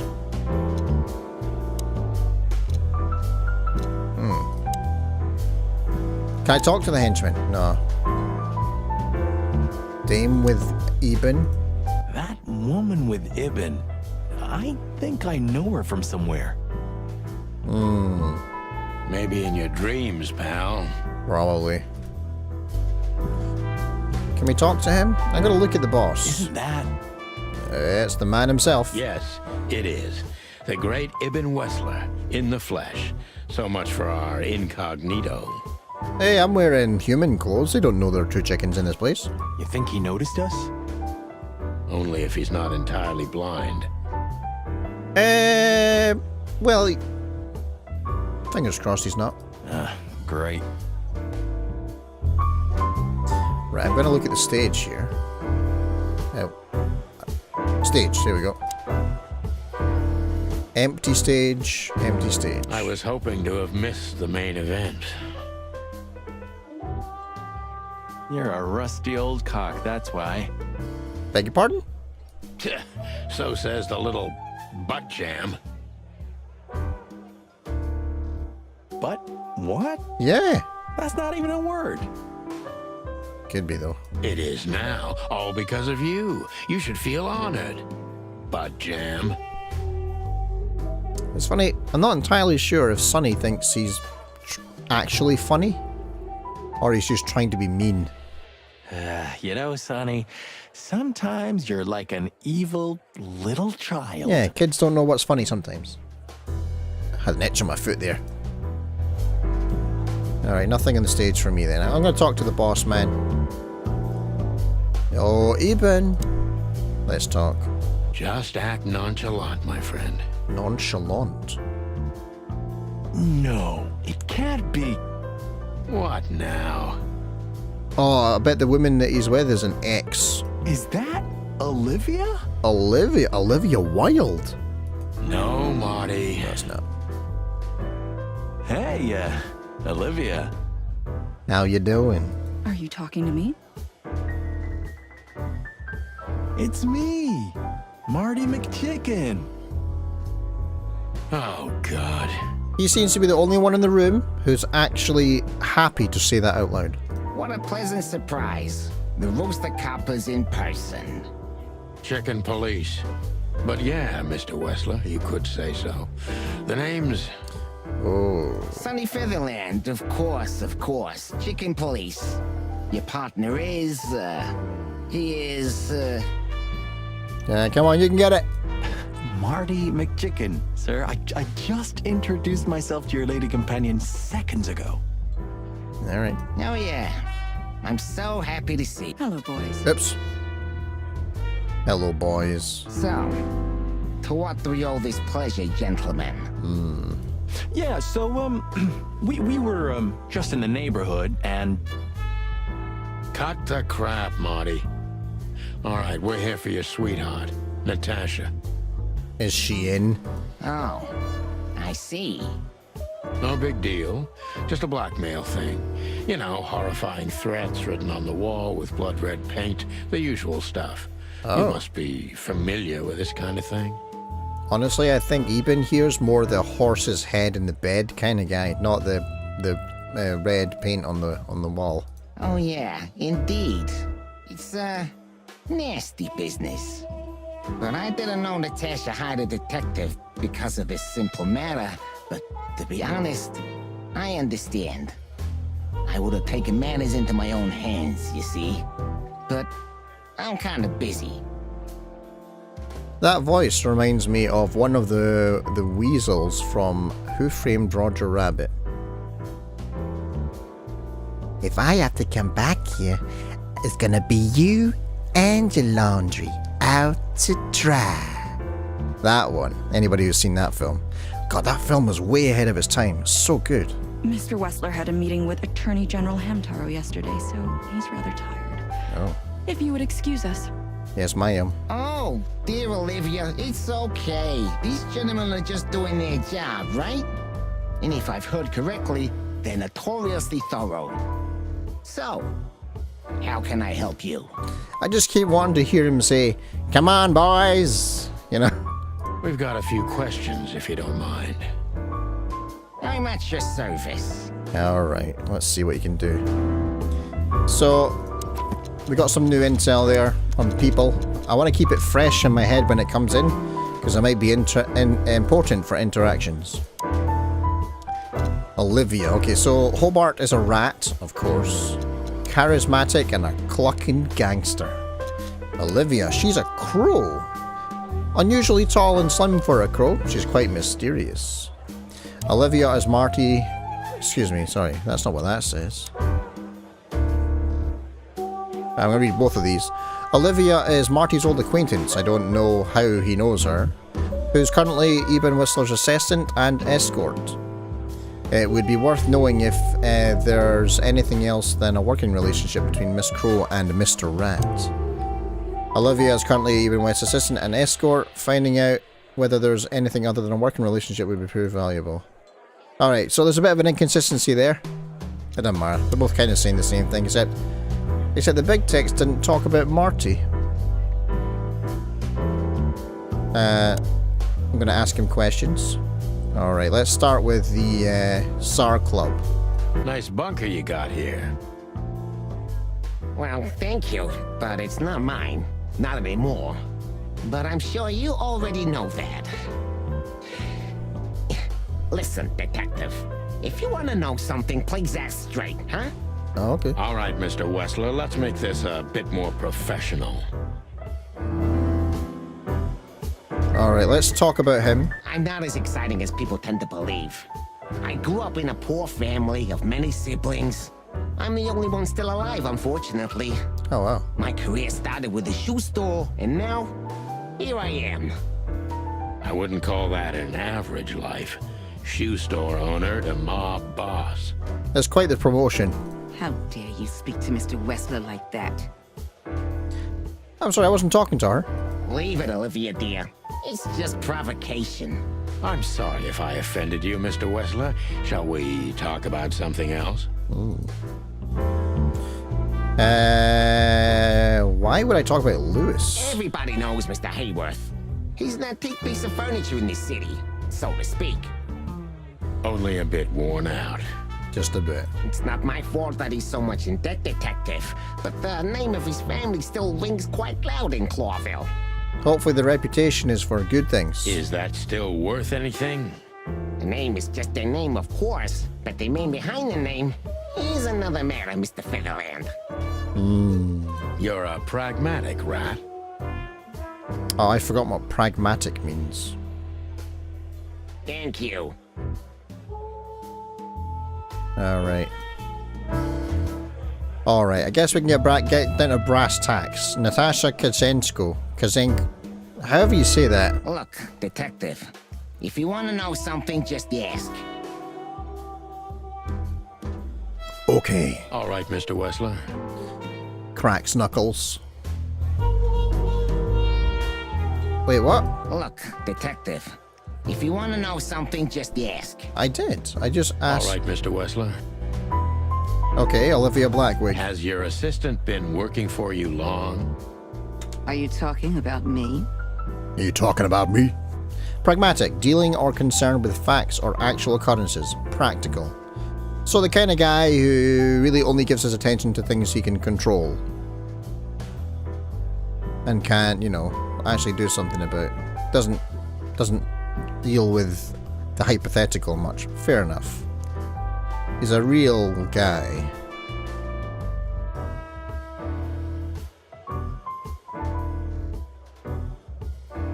Huh. Hold on, I just thought of something, but I don't know if it's right. Give me a second. Yes, I'm talking about you, ma'am. Let me answer your question then. I've been in Mr. Wessler's employment for 6 months. Why do you ask? Oh, just routine questioning, you know. Most of them aren't good for anything.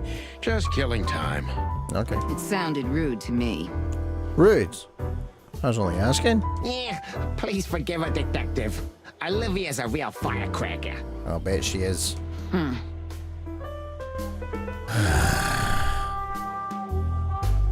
Question ask. I guess I could. Oh, okay. So I'm now going to question him within the capacity of my law enforcement reputation. Okay. Wessler is a tricky guy. Unfortunately, I don't know enough about him, so I have to be cunning. I can't just pin him against a wall. Yet.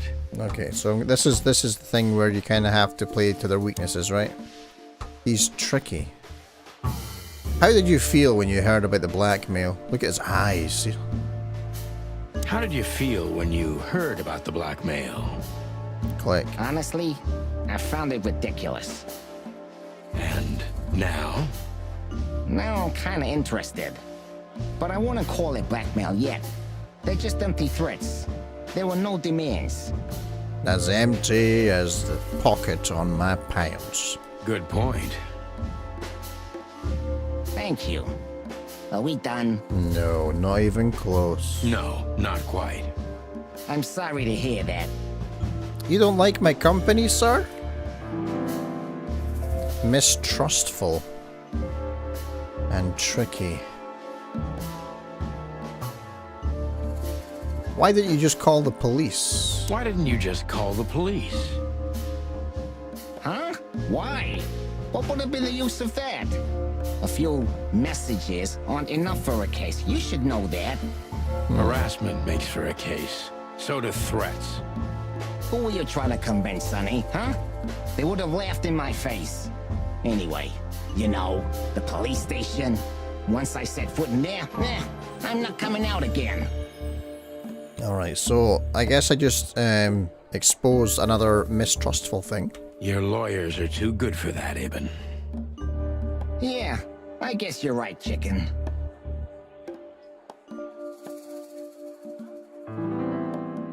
Oh, that was the wrong question. Okay. Secretive.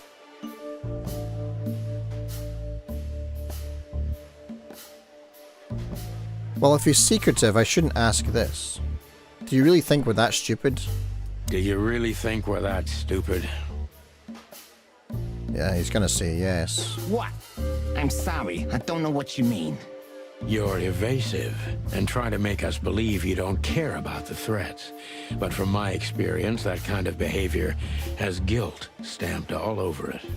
Yeah, I don't have to listen to this anymore. I hope you don't take offense, but get the hell out of the club while I'm asking nicely. Easy, Wessler. Let's talk about something else. I'd be very happy about that. No, okay. That was a bad one. He's quick-tempered. God damn it, I didn't do very well here.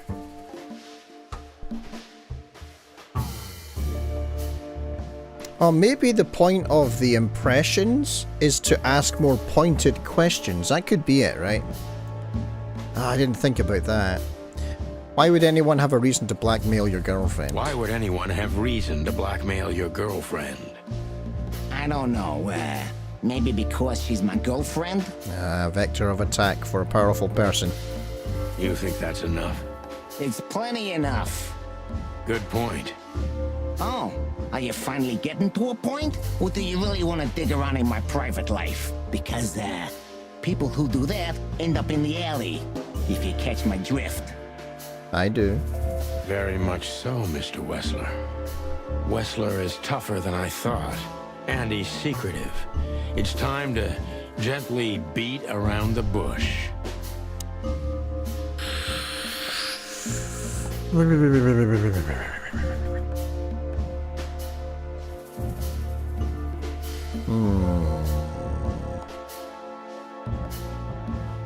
Do you find the messages dangerous? Don't you find these messages dangerous? That specific word is, it's insulting and obscene, and unfortunately, everyone could see it on the street. I'm sure you know they painted it on the wall. Yeah, I heard. I know. Well, yeah, it's unpleasant but no threat in itself. I put it down to some jealous showgirl or a deluded fan. Nothing more. Nah, so lovely. It's nice if we could just simplify life like that, yeah? Jealousy can be dangerous. Yeah, most crazies are harmless. You know that firsthand? Anything else? He didn't ask. Answer the question, sorry. Alright.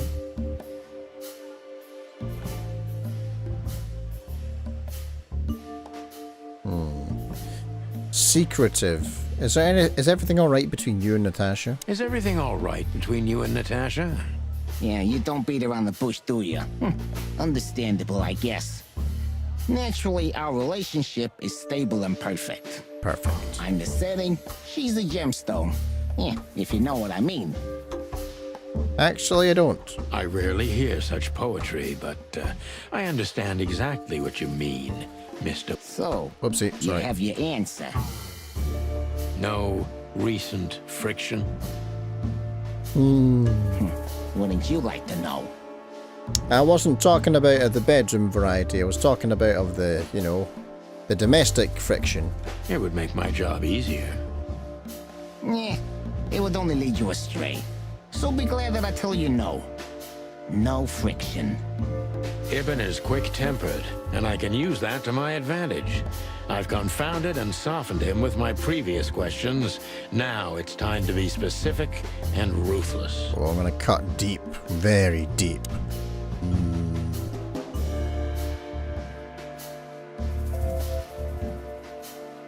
Quick-tempered. The mob boss on a pussycat, eh? How did you even meet? The mob boss and the pussycat, eh? How did you even meet? Huh? Are you trying to piss me off, Corpora, so I accidentally let some big secret slip out, huh? Me? A simple answer would work. No. You know, Natasha, she's both connoisseur and muse. So, how was it? When was it exactly? You don't remember? That's strange. Forgetful guy. Ah, yeah. The millions, of course. It was like another lifetime. It happened right here. Only this place was called the Millions back then. She was a dancer. Behind the scenes, I arranged opportunities for her on the big stage. Yeah, maybe she still doesn't know it was me. Then one day, I invited her for a drink with a promise that if she was willing to meet me, I'd buy the place for her. Well, that's very generous, isn't it? I guess she was willing. The next day, she had the club in her name. Well, that is romantic. Yeah, there are many kinds of romance, Birdman. There's cheap and there's expensive. You get what you can afford. Alright, did okay there. Do you live in the same house as Natasha? Do you live in the same house as Natasha? Oh, you're really something. Natasha's a free woman, but mostly, yeah, at my place in Glowtown. But she has her own kind of a weekend house. How often does she use the weekend house? That'll be the cabin. Yeah, every other weekend. Roughly. I guess she has to get away from this guy. I see. That's very important information. I guess we could probably go there upon a weekend. Yeah, if you say so.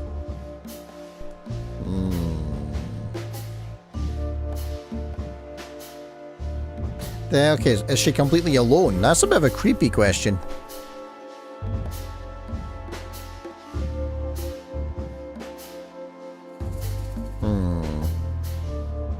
So Natasha feels like she's in grave danger, yet she's still going out alone. So Natasha feels like she's in grave danger, yet she's still going out alone. Yeah, I know what you're getting at. But I'm 100% sure of her loyalty. She's gone out very rarely since this started, and mostly in my company. Yeah, you know, I'm not sure if you do, but in our social circles, banquets and dinners are frequent. Illegal gambling nights. You got me there. Yeah, you're right.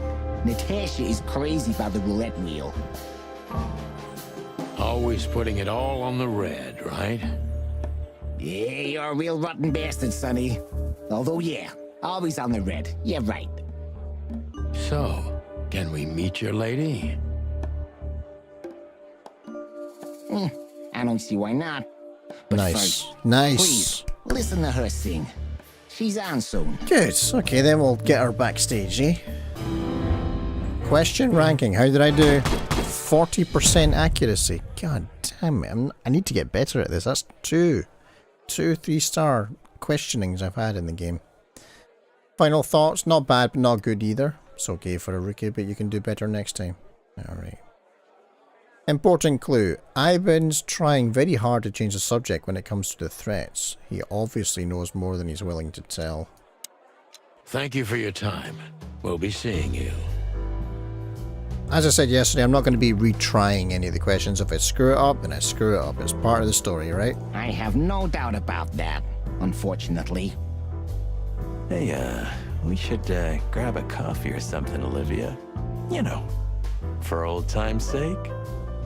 She's gonna blow him off. Pleasure to meet you, gentlemen. Goodbye. Wow. She didn't even say no. Poor Marty. Please, take a seat. The show's gonna start soon. Showtime.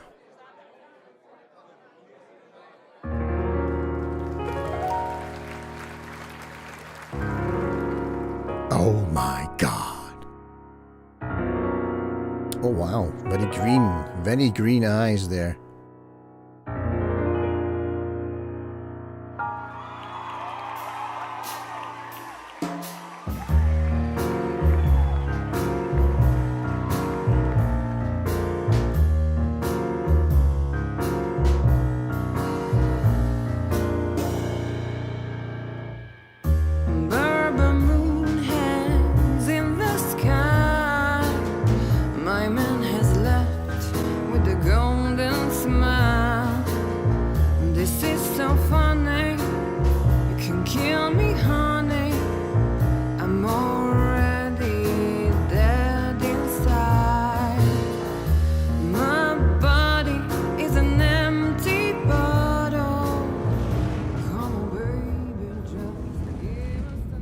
Sonny. I'm having a heart attack. Sonny. Chloe's still lying in my bed, and it's dead. Very nice. Some of the presentation in this game is really nice. That was, unique. She has very green eyes. Oh, that is cute. Nobody has ever given me such a unique compliment before. I don't think she's actually knows many words. She's just using the words that I'm using. Forgive me, my name is Santino Featherland. I thought so. You look more or less like I imagined. So she's been expecting me, of course. More or less. What does she expect? What other details aren't quite right? Sometimes less is more, Mr. Featherland. You were amazing, dear, as always. Could you be my little furball and fetch me a cocktail? But of course. Ibn will be back soon. We'll have a few minutes to talk. Then he'll end the conversation and throw you both out. Ah, she can tell the future. With all due respect, ma'am, we're not that easy to get rid of. Doesn't matter who's trying, believe me. Oh, but there's a ram outside, remember? He's pretty burly. Doesn't matter, he'll do it. That's why I'm telling you. I don't want a scene. My room's upstairs. Meet me there in 20 minutes. Come alone, Sonny. You'd be too conspicuous otherwise. Ooh, that's an invitation I can't possibly refuse. Under the professional capacity, I need to forward the case, of course. Hey. Oh, Marty's jealous. I understand. You know, they call him Target Marty at the station. I don't have time, Mr. Featherland. Nobody does. Sure thing, Natasha. I'll come to your room. 3 knocks, a short pause, then another 3. I'll be waiting. Go, before he comes back. I knew she was trouble the first time I saw her. She wore danger like a perfume. It was simply part of her being, and it attracted me, like light attracts the moth people. I wanted to be the microphone as she the moth whispers people. her melodies. or the pillow she rests her feet on while reading some cheap romance. I wanted to be her nightdress, barely touching, barely covering her marble skin. But I was a cop, and a lifetime wouldn't be enough to rid myself of what a woman like her hides under her makeup. Keep your distance, Sonny. Just keep your distance. Break time. Gonna go take my break just now before we get down and dirty in this room here, eh? I think that's a good idea. Shove a little bit of food in my face. I'll leave you with the highlight reel for today, for the break, and I'll be back right afterwards, and we'll do some more of this lovely little title. I'll be right back soon.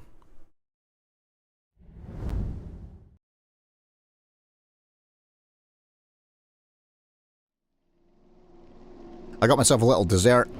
See, here's the thing. My supermarket, my local, the one that's just up the road from me, it's not the one I always go to because it's not the biggest or the best. But I went there today because I accidentally forgot to get ingredients out of my freezer to cook today. Because I had a long day yesterday, I was really tired. And it's not like microwave meals or anything like that. It's like beef and chicken and stuff. I like to cook, actually cook, rather than just heat stuff up. And what I used to like getting from my supermarket was like little rice pudding pots. Just rice pudding, super simple, nice little dessert. I like rice pudding, you see. And it's not very common over here, but I found these and I was like, oh man, nice. They were not there today. And I don't mean out of stock, I mean there was no place for them anymore. But I found these little dessert things. And this one here is like vanilla and chocolate. The ingredients in them are pretty good actually. I was really surprised. So I'm just trying it.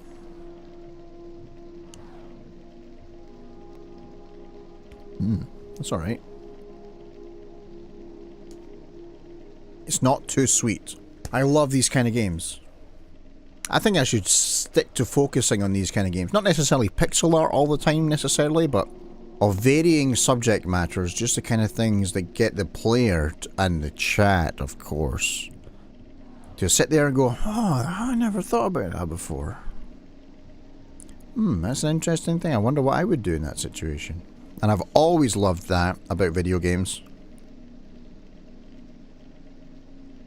I played Quest back in the day. Don't know if anybody remembers that game. It's like a typing RPG. And you had to find the right commands to do the thing that you want to do. You couldn't just think, oh, I'll go in the cave and write, go in the cave. It wouldn't always work. You'd think I would be good at coding and stuff, actually knowing like how to frame that kind of terminology, but I'm not. As I've mentioned a few times in the stream, like my childhood was basically playing JRPGs and some other really cool games like GTA and stuff like that back in the day. And then when I wanted to blow off some steam, I would just play some action games like like Splinter Cell and what else? Before that, like on the PlayStation 1, Nightmare Creatures and stuff that was just a little bit more dumb, but fun, you know, dumb fun. Soul Reaver, oh my god, Soul Reaver. And there was also another game called Primal I also really liked. One of the reasons I really liked it though was because there was a guy who played the gargoyle. He is voiced by, oh shit, I can never get his last name right, but his first name's Andreas, and he played Jakar in Babylon 5. And I remember when I first played the demo of this game, this is how long ago this was, PlayStation 2, and I first heard his voice with the gargoyle, I was like, oh, I'm buying this. I am buying this. I love that guy's voice. He's dead now. He died, like, not long ago, actually. Like, we're talking years ago, but more recent history than, like, more, not, like, definitely less than a decade ago. Cast of Babylon 5. Andreas Katsoulas, that's his name. And he died in 2006. Fuck me, sorry, that was a while ago. That was, like, 18 years ago. I got that wrong. Yeah, he played a Romulan, a semi-regular Romulan in Star Trek The Next Generation as well. And he was in a couple of movies. Oh, he didn't even make it to 60. He was 59. Good guy. But he won some BAFTAs and stuff, I remember, for his performances in Babylon 5. Back when BAFTAs actually matters. But yeah, him and Peter Jurasik Peter Jurassic played Londo, who was the Centauri ambassador on Babylon 5. The dynamic between those two characters was just so multi-layered and wholesome but dark. God damn it, that's a good show, man. Babylon 5. If anybody's like super young and you've never heard of this show and you're looking for the kind of show that I think inspired the story arc structure, like Star Trek Deep Space Nine's like this as well.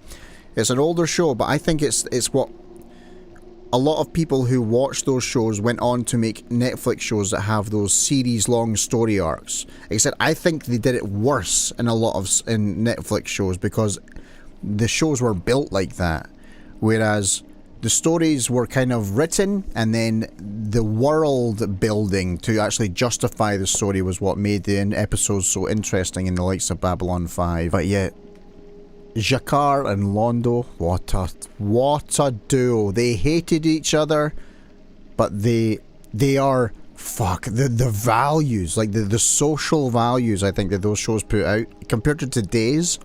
Oh, you don't like that guy? He's the enemy. Whereas with this, classy conflict dialogue, the kind of cutting stuff that you kind of just sit there and go, that's savage, but it's so well worded. Oh, god damn. I miss that. I don't see many shows that have those kinds of relationships anymore. It's very black and white. Babylon 5, you know, everybody's a good guy, everybody's a bad guy. You just have to appreciate and on some level accept the layered logic behind all of their motivations, and then you could be on anybody's side at any time. And of course, let's not forget the fact that after season 1, when Sinclair joined the Nimbari Order, he became one of the Rangers, I think that's what they were called. And then Bruce Boxleitner came in as Sheridan. But yeah, it's just, I love that kind of writing, and you don't see that anymore. Like, I can't remember the last TV show where I could think of a time where I both disliked and really liked and respected and admired and loathed all of the characters in the show. Because Jakar, especially in the later seasons, he really transforms into a man of spirituality and appreciates the fact that maybe the Narn have got this wrong. Maybe the whole conflict with the Centauri is not the way forward for their race. Kept an open mind, and it was when he was put in jail that he had those revelations. He started writing his own book and stuff like that. It's like, whoa. And then you got to see the challenges of him trying to convince his fellow Narn, hey, listen to me, I might be onto something here.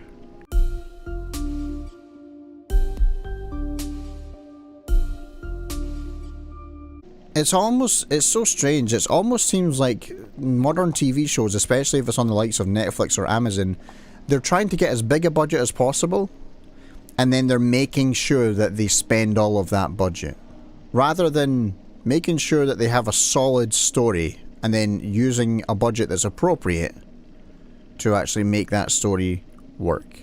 Obviously, on the original release of a show that then became syndicated, you didn't have endless budget. You had to really pitch your show, and then the studio said, this is how much you're getting. I don't know, like, I would say, oh, fuck, there's tons of shows. Even Star Trek Discovery, which I don't like very much, but there's like, on every single season, there's like one arc. There's one story throughout the whole season. The rest of it is just filler. It's like, that's a lot of wasted money right there. Like, I remember the final season that I watched, begrudgingly watched, and I can't tell you how glad I was that it was over. I was like, fuck, it's done. No more Star Trek Discovery. Thank you. Just stop it. It was okay, and it was okay in season 1. And season 2, Pike carried the show. And 3, 4, and 5, nah. What are you doing? The old Doctor Who. Those original sets, man. I've watched all of Doctor Who, except from the new ones from 2005 onwards. I'm on about the OG Doctor Who. All the way back from Hartnell. The First Doctor, 1963, November 1963. I watched them all with Laura, actually. Although she got a bit bored, so I did it all myself after that. But yeah, I watched those, and I was just in awe of where this phenomenon began. It's clearly theatre, low-budget sets. And the music, you know, like the theme music, starting to get into electronic synthesizers and stuff like that. Who else was doing that in Britain anyway at that time? I don't know of any other show that was doing that. Proper stories, self-contained stories. The kind of stories you can pick up, put down, and then eventually pick them up again. When you kind of go, oh, got another idea for the Daleks. Let's try and tie it into what we did before. And that's what I like about Star Trek as well. Star Trek The Next Generation. There's tons of arcs that, you know, character arcs especially, that they pick up Data or Worf or Riker or something, and then they put them down, and then they move on to the adventures, or maybe a different character. And what's really cool about that is when you get really good writers who are consistent throughout the entire show, and they're actually attached to these ideas, they link together very well. To the point where I actually made character lists for my friend Michael, and he really liked the writing quality, because while some of these episodes were seasons apart, you watch them back to back within a character's arc, and it's like, wow, they go together really well. Almost like a Netflix series, it felt like, you know, but a good one. I don't see that anymore. It's almost like today's TV show writers on big streaming services, anyway, have this problem where they think, oh wait, if we drop this plot point now, they're going to forget about it after 2 or 3 episodes, so we have to keep running with this because people's attention spans just are so rubbish. I think they truly believe that, because it's obviously all about the engagement and the watch time when it comes to your success as a show on Netflix. How many hours do you get people watching for, and can you get them to sit glued to their sofa for a whole season so they binge it? So they don't do anything else and they're just constantly on our platform. That seems to be the the goal, and you're incentivized by getting new seasons. You know what I mean? But then, of course, you have the likes of Seth MacFarlane and the Orville, which is right back to that 90s sci-fi. Trust them that they can remember. And when you come back to something that was in a previous episode, they will recall what happened last time. You have to trust that. Because you can't make good TV unless you actually respect the intelligence and the attention span of your viewer. You can't make good TV unless you do that. Lovely stuff. I love that stuff. I can't remember how I got onto that topic, but I got there somehow. And now I'm going to play a game.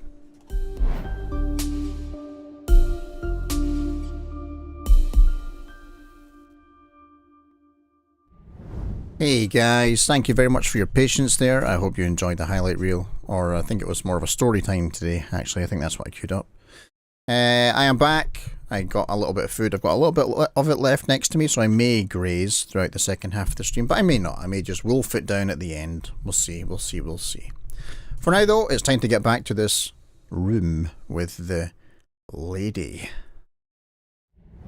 Here we are. Oh, it's gone away. There we go. Alright.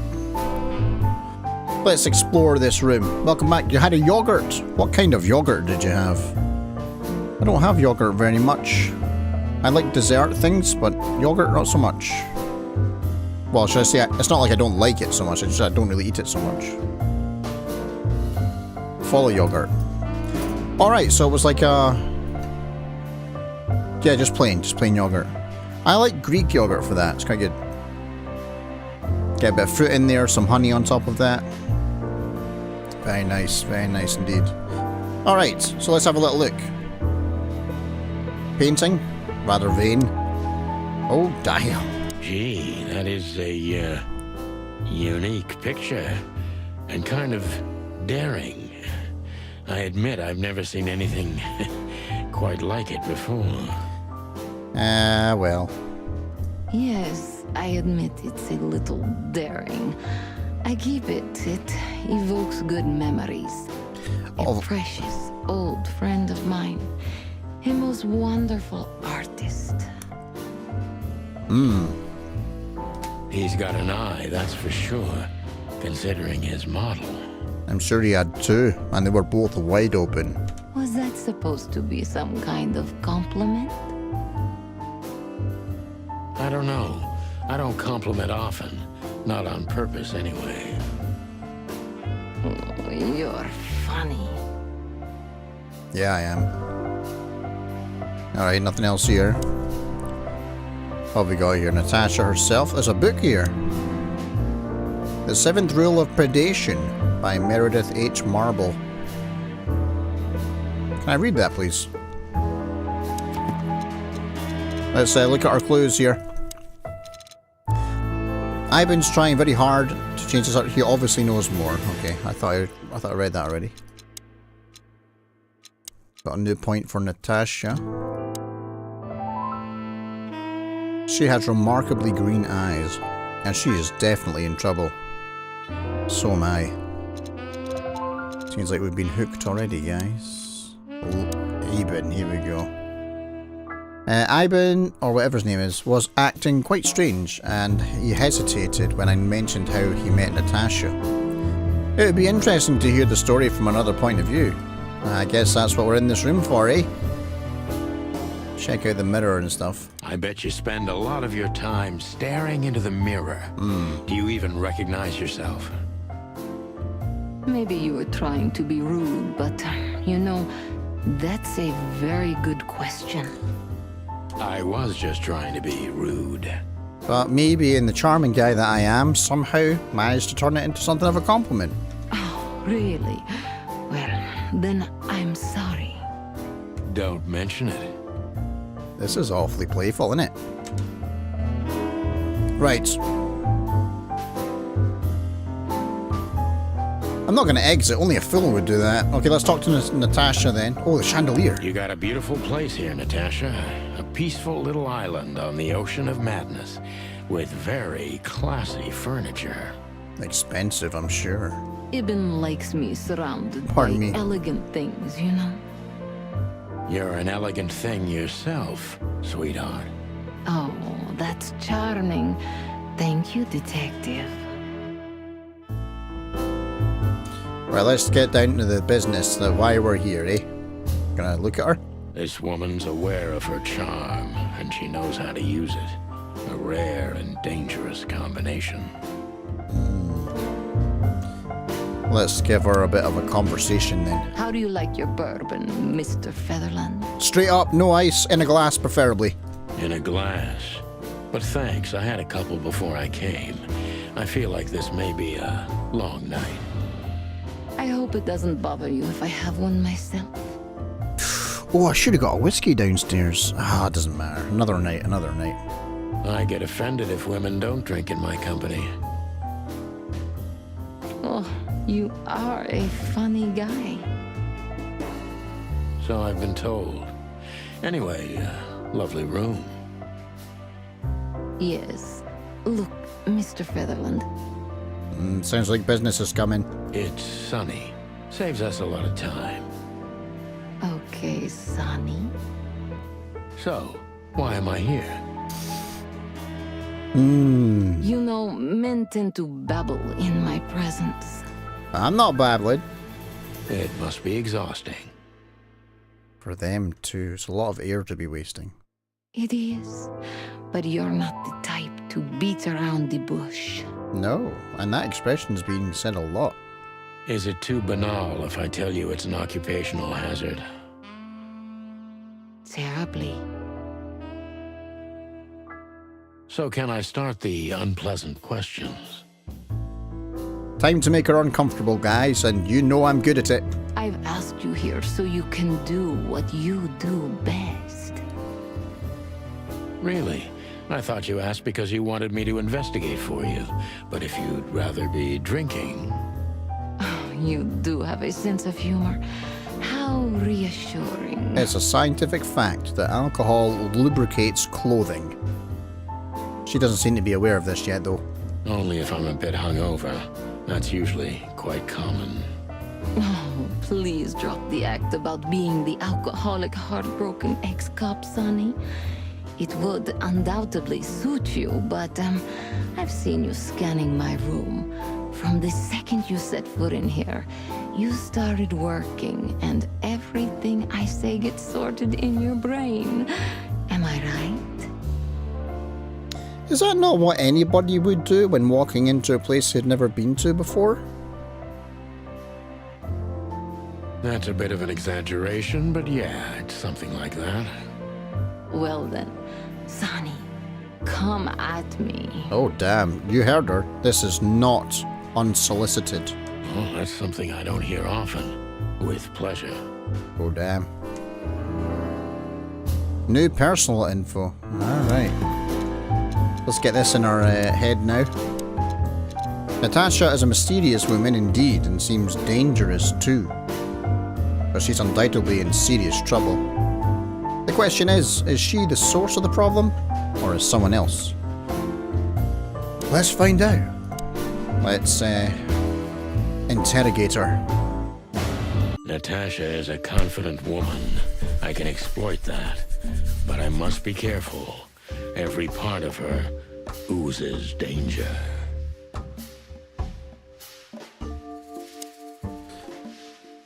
She's confident. That was a remarkable performance. That was a remarkable performance. I'm glad you enjoyed it. Do you perform here frequently? You're also the owner, if I'm not mistaken. Sadly, I don't have the time, but the stage still calls my name, and I perform just a few times a year. Alright. And always with a new song. That's not so bad. I thought she was rigging the whole timetable, getting herself in the spotlight all the time, but nah, it's just a few times a year because the people want it. So that was all the excitement. I have many admirers, if that's what you mean. Yes. Alright, mysterious. Okay. Ha ha ha! This place is very elegant, and so's your room. Nice.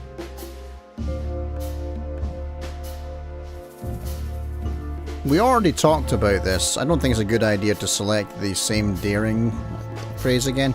The place is very elegant. The place is very elegant, and so's your room.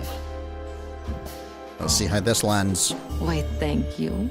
It's kind of positive so far. I kind of feel like I'm in a museum. And now I'm just calling her old. I didn't mean to do that. Well, that depends on the kind of museum. She seems to be taking it quite well, though. The kind with nice things. I like nice things. Oh. Suspiciously nice things. Just like you. Oh, so now I'm calling her suspicious. To be fair, she is a bit. Do you think I'm suspicious? We'll see about that.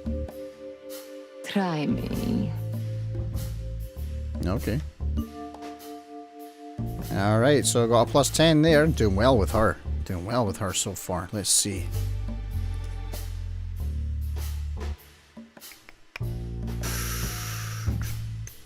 These two sound like business. Which one of these plays on one of these impressions? Confident. Do you think one of your admirers... Oh, well, admirers, it boosts one's ego if you're into that kind of thing. Maybe she does get confidence from being admired. Try it. Do you think one of your admirers might be behind the threats? Those who admire me usually idolize me. Can't think why. No, I don't think it's one of them. You know, the soul of an animal is extremely complicated. Sometimes all it takes is a bad look or some small rejection to turn admiration into hate. That's a stillborn theory. No one hates me if they once loved me, Mr. Detective. Ah, I see. Doing good, doing good. She's a bit cold though. She's a bit cold. I did bring a jacket. The whole case stinks. What are you trying to make me do? Do you have any material evidence concerning the threats? Why Deborah? She's a nice girl. Why didn't you come to me? I mean, with her looking like that, would we have even gotten out of the office? Probably not.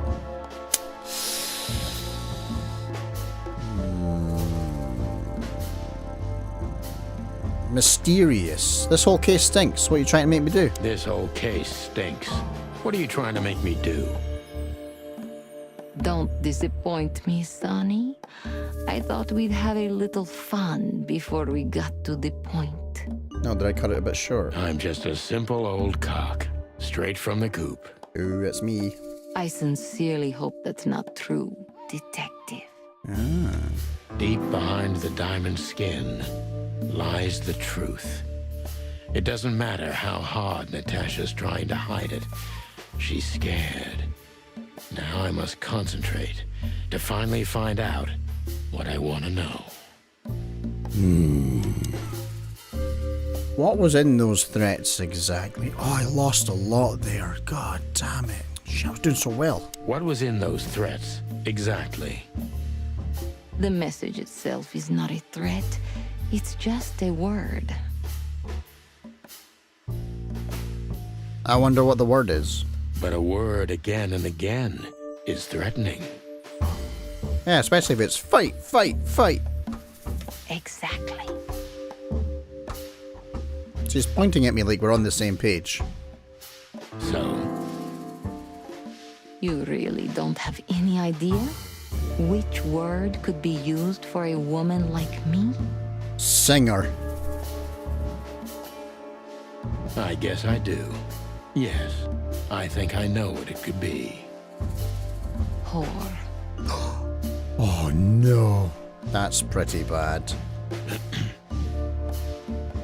Cat got your tongue? Am I right? You heard it. I said what you were thinking. And yes, that was in the message. That was printed on the paper and painted on my wall in giant red letters. Was it cleaned already? I haven't seen this. Well, thank you for your honesty.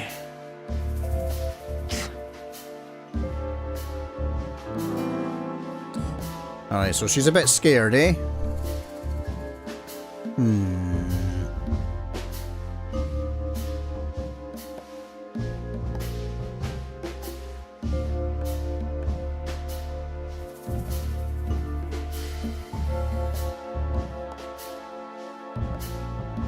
Could the threats have anything to do with the dangerous relationship between you?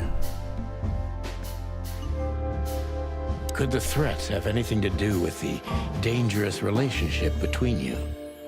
You mean I'm a cat and he's a rat? Yes. Every interracial relationship has risk, but yes, this one's more conspicuous than most.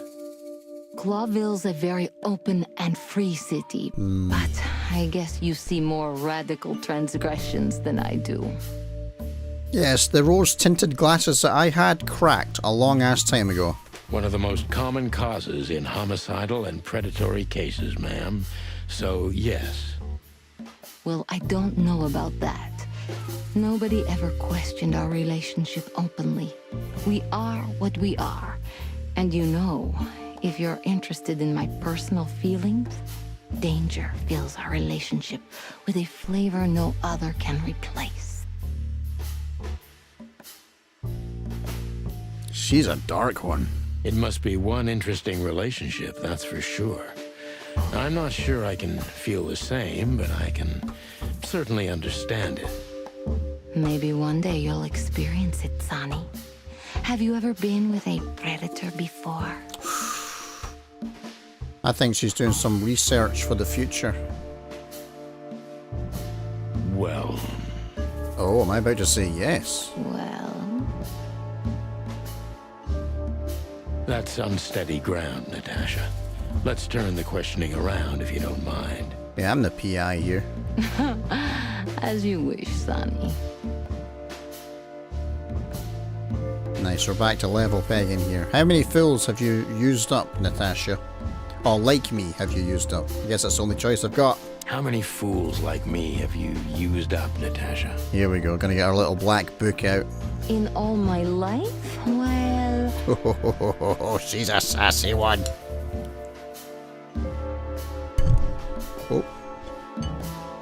just forget it. I don't want to know. Curiosity killed the cat. No pun intended. But not the chicken. I'm just joking. You're not a fool, Sonny. I know that was supposed to be a kind of insult, but it usually rolls right off me. I can't take cock-a-doodling, so you can put aside the strutting stuff while you're talking to me. Fair point. Broadcast received, ma'am. Natasha is a mysterious woman, but I must gouge out at least one of her secrets. Enough games. It's time to know why I'm here. Yeah, time is money and all that. And we're not getting any older. Oh damn, I lost a lot from her there. I lost so much there, but it was the only choice I had, wasn't it? Let's stop beating about the bush. How do you know Molly? Let's stop beating about the bush. How do you know Molly? I'm prepared for that question, but it's still not easy. You knew very well that if you threw in the name of my wife, I'd come to you, no matter how vague and suspicious the case was. I just want to know if you're simply a manipulator, or you're really that desperate. I really know her. I'm not lying. Alright, so the missus is still alive, obviously. I think she just left us because we're such a career man. Oh, really? How? Were you a nurse, too? Forgive me, but I don't think so. No, nurse's outfit, you know. Don't be rude and so cynical, Sonny. Was she a nurse? I'm sorry, but that's me when feline claws are at my throat. Molly is an old and good friend of mine. Oh. She has nothing to do with this, but I knew that if I didn't mention it to you, you wouldn't have come. So she used the name. That is not very honorable, madam. Yeah, Natasha, you're right there. Also, if she's an old and a good friend, and we were married to Molly at one point, how the hell did we not know about this friendship? I knew you were a decent fowl, that you would help me. That's what you're famous for. Don't go there. Flattery doesn't work. Look, forgive me. I shouldn't have brought your wife into this. Yeah, you're probably right about that. You're right, you shouldn't have. But to be honest, I don't think she's my wife anymore. On paper she is, but I haven't seen her in years. I'm sorry, I didn't know. Oh. Okay, she didn't know. Assuming that's true. Maybe it's not so much of a dick move. Really?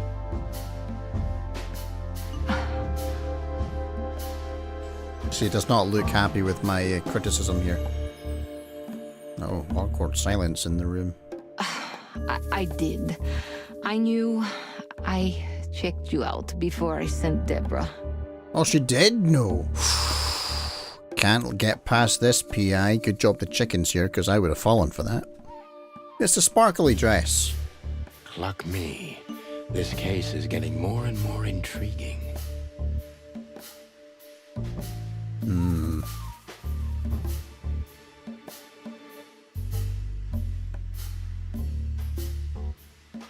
I think saying that she played me from the start might go into her confidence. What exactly do you want from me? That could be the mysterious... You played me from the start, didn't you? You played me from the start, didn't you? It wasn't my intention. Okay. I'm an old cock, Natasha. I've played too many of these games, and I've been on the losing side often enough. So, you're going to walk away? I didn't say that. You're damn right. I don't know if it's worth it for me. Hey, come on now. Look, Sonny, money's not an issue.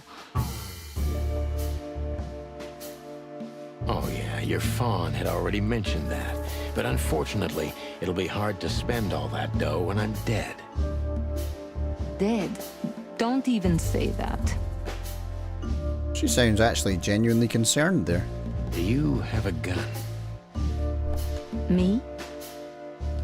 No, she has people for that, probably. Of course you, Natasha. Do you have it on you? Not at the moment. Then reach for the sky. Well, let me give you some advice. Keep it with you, always. Maybe in your purse. You don't think they, whoever they are, would hurt me? Don't be naive, Natasha. You're right. I'll keep it with me. I don't want to scare you, but 2 cops snooping around can mess something like this up, even if it's just 2 roosters. You'll keep snooping? Thank you, Sonny. Alright, so I'm not going to give up on her. Okay, good. I was worried there for a second. Maybe you're getting yourself into even deeper trouble with me. Thank me when this is all over. Wait for the outcome, eh?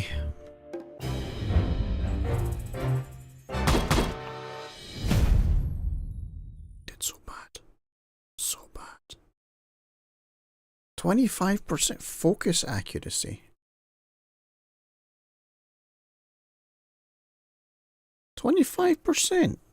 Okay, well, I mean, I lost a lot at one point. I'm not quite sure how that's calculated, but still, 2 out of 5 is pretty bad. My detective skills have seen better days, and it's a miracle they didn't kick me out of the force. Thank the wild gods for small miracles. The threat, or rather the threatening word in the messages sent to Natasha is simply whore. It's brief, but says a lot, regardless. Okay. Just one more thing, Sonny. What is it? Natasha? Please, come to 37 Rochester Street in Flower Town tonight. I'd like to show you something that could be of a great help in your investigation. Alright. I was afraid this was coming. Why there? Why not here and now? 'Cause it's a trap. It's something I keep hidden there. I won't take the risk of Ibn or one of his men seeing it. That's probably wise. Isn't Ibn too dangerous to keep secrets from? Sonny, a woman is naked without her secrets. So I'm now suspicious of every clothed woman I see now. Okay. I knew you would understand. Well, I think he does, but I might not. Oh yeah, I understand everything. So, when do we meet? The night is almost over. I'll be there in an hour. Don't be early, and don't be too late. Look, Natasha, you know... Please, this is very important to me. Sure, I get it. I'll be there. Thank you. Until later, Natasha. Goodbye, Sonny. Alright, got some new intel, guys.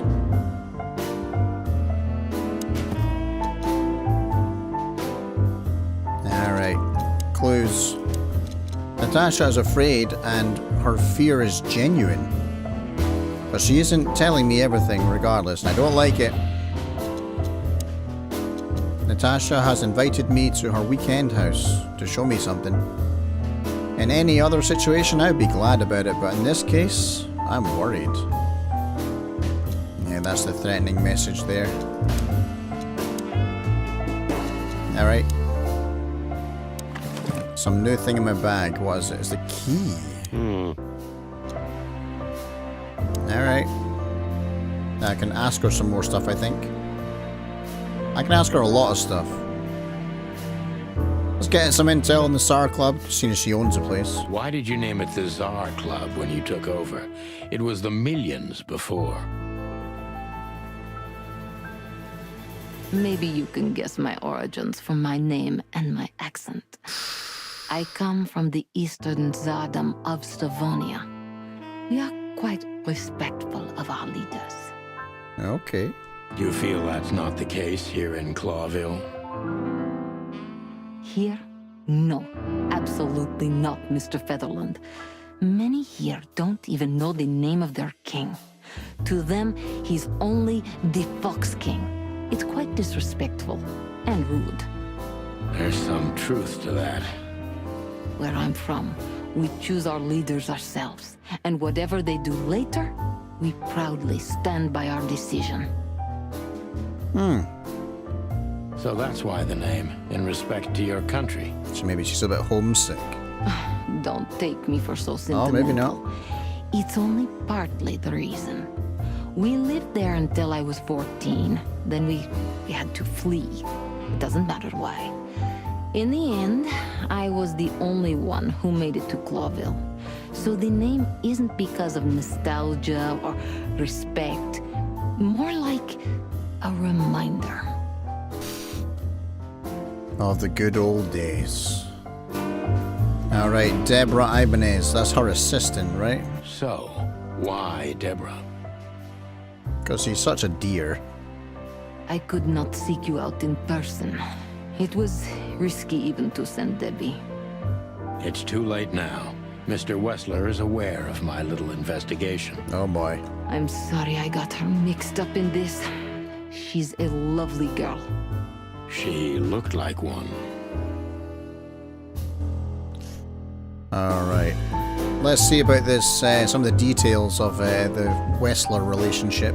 May I be brash? It's New Year's Eve. Everything goes tonight. Really? Ibn, you love him? In my own way, yes, I do. What way is that? Whatever that means. You can't understand this, Sonny. There are women who can't actually love. Not like they're supposed to. But that doesn't mean they don't love however they can. That's not a real answer, is it? If you only accept yes or no, then yes, I love him. Oh.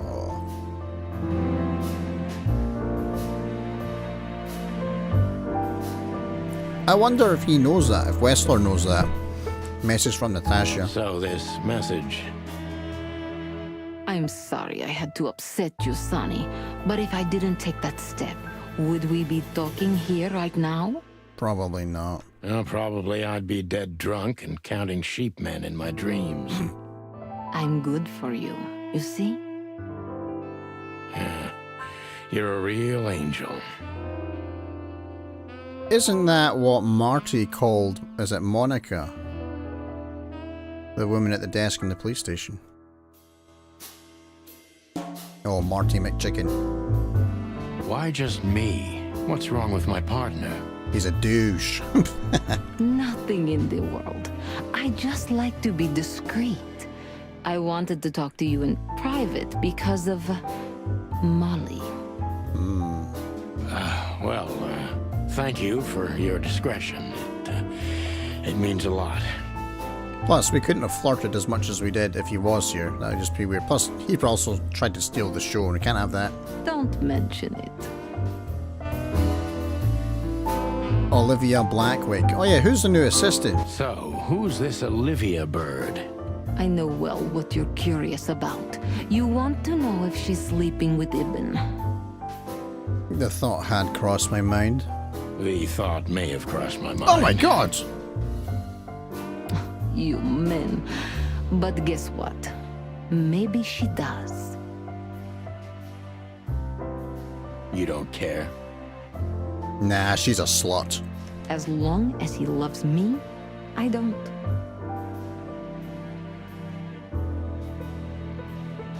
She probably sleeps around too. I think she's exploring the open relationship. Well, that's your business. What do you know about her? She's not the one threatening me. You can be sure of that. I know that was your next thought. The lovesick assistant is jealous of the boss's girlfriend and wants to flick her out of the picture. It would even stand up, but Olivia doesn't have feelings. If she let Ibn sleep with her, it's because she does what he says, nothing more. Yeah, she's a crow. They don't have any feelings. That was so honest and raw, I'm inclined to believe it. Alright, we have all of our information here. I think it's time to exit. Got some new intel though. Codex. What we got here? Stavonia. It's the bleak world of the proud Stavonians. Mostly inhabited by predators and big cats. The political situation between Clawville and Stavonia is quite tense and delicate, for both historical and commercial reasons. The Stavonian Tsardom was the biggest loser of the meat war, but most animals have been considering them the potential trigger of the second meat war and the biggest threat looming over the modern world.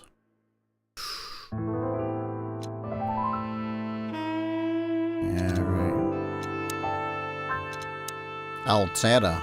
The two-handed continent, Altera, may only be the second biggest of the three continents of the wilderness, but it's the home of the most advanced and most influential states of the world, like Nautica, Stovos Tsardom, Averia, Valencia, and Swalasso, Vlavoslavia, or the Thrawn Empire, and of course, Clawville, the city of 1,000 colours. Hector III, the Fox King. Hector III, or as most animals call him, the Fox King, is the third member of the that's definitely a French-sounding word, dynasty. Although Clawville is a small state, its king is amongst the most influential animals of the wilderness, not because of the city's actual importance, but for riches of its faraway colonies. Alright. Couple new people. Details. Here we go. She came from the northern Tsardom of Stavonia, from where her family had to flee. Later, when Natasha reached the city of Clawville, she was already an orphan. So sad. Olivia. According to Natasha, Olivia is perfectly devoid of emotion, which precludes her from standing behind the threats. That doesn't mean she's not Ivan's lover. Alright, let's go. Well? Weren't you supposed to be waiting in the car? I was bored to tears, Sonny. I also thought maybe something happened to you. Oh, I was fine. I was more than fine. Do you see how sparkly that dress was? You thought Natasha had eaten me alive, huh? Well, who knows? You're such a fragile little thing. Wow. I'm too old for this, Marty. Then next time, leave the dangerous predators to me. She asked for me specifically. I didn't mean that, Marty. I meant you. Oh. Alright. So I guess now... Oh, the henchman's there, and oh, but the rat's gone. I can talk to the henchman. Excuse me, pal. My name is Santino Featherland. Gabriel, what do you want? Chickens. Chickens. I've forgotten what the kind of cat that is. I've forgotten what kind of cat. Is it a lynx? I think it's a lynx, right? Do you happen to know where Mr. Wessler went? Do you take me for a fool? Get out of here while I'm in a good mood, birds. Okay. Thanks, big boy. He's not much of a social one, is he? Rawr. Alright, new personal info. Let's see, where is he? There he is, Gabriel. He is a lynx. I got it right. Quiet and deadly, he is most likely from Stavonia. This bobcat is... It says lynx there. Is most likely Eben Wessler's goon. Okay. Olivia? Oh, it's you. How can I help you, gentlemen? I just want to know what your intentions are with that rat. Look, we really don't want to dig into your personal life, but... But what exactly is my relationship with Mr. Wessler? And how close am I to him? You don't beat around the bush, ma'am. Well, actually, I remember. I don't have time to chit-chat, Mr. Featherland. So yes, I'm not one to beat around the bush. And no, I'm not sleeping with Mr. Wesley. That's exactly what somebody who was sleeping with Mr. Wessler would say. Well, thanks for the quick and straight answer. Yeah, saved me a lot of time. Anything else? Alright. I can ask her stuff. What have we got here? The SAR Club. Let's talk to her. Do you come here often, Olivia? No, not really. Okay. Well, okay. Thanks. That was a good conversation. You're welcome. She does seem quite pleasant. Hobart. You know, Ibn's not as ferocious as you'd think. On the contrary, he's become very different recently. Did he have a brain change? Or maybe he was abducted by aliens? I heard. Don't you find that weird? A sudden change of heart? Sometimes an animal just has enough. Fed up and wants a change. I deeply respect that. Well, thank you for your honesty, ma'am.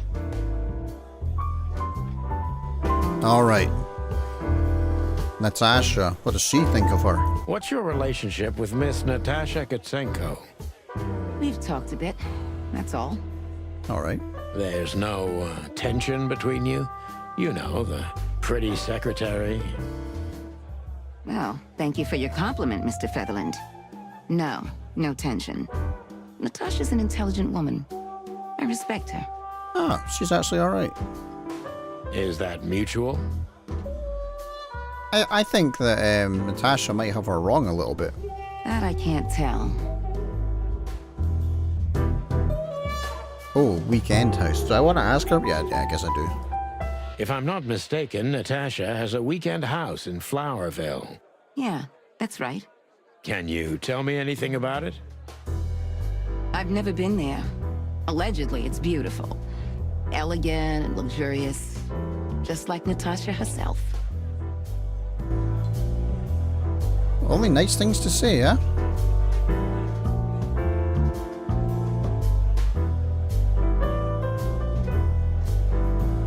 Remember that old case with the fox and the raven? How could I even forget? Absurd, right? All that bloodshed for a piece of cheese. Whoa. Yeah, hunger can bring out the monster in animals, right? And the wildest and most primordial instincts, no matter how civilized they seem. Humans too. As you say, Monty. Alright. This is the life, huh? What's he looks like the same. I try. This. Damn it. Alright, cool. I got a couple of new pieces of intel from, oh. I could talk to him now, but I'm gonna check my intel here. Eben currently busy with some kind of meat substitute business. That's what he and his assistant told us anyway. After the show, Eben left the SAR Club suspiciously fast. Oh. I'm gonna talk to Philmar. So, have you talked to Natasha? Yes. Yes, I have. In fact, yes. She was, kind of mysterious. I bet she was. You know, I've never abandoned a case before. Not voluntarily, anyway. But that woman... You're, too old for this shit, huh? Oh, don't we know the feeling? As you say, pal. Alright. That's exactly how I felt, too. Before you leave, take this and examine it closely. This is the thing you wanted to let us know about. What is it? It's a secret. The reason I've decided all of this is not worth it for me. Is he throwing in the towel, no longer being a PI? Wow, that sounds encouraging.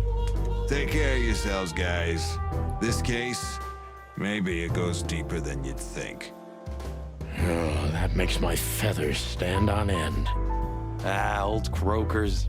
You're safe while I'm here. Oh, I feel better already.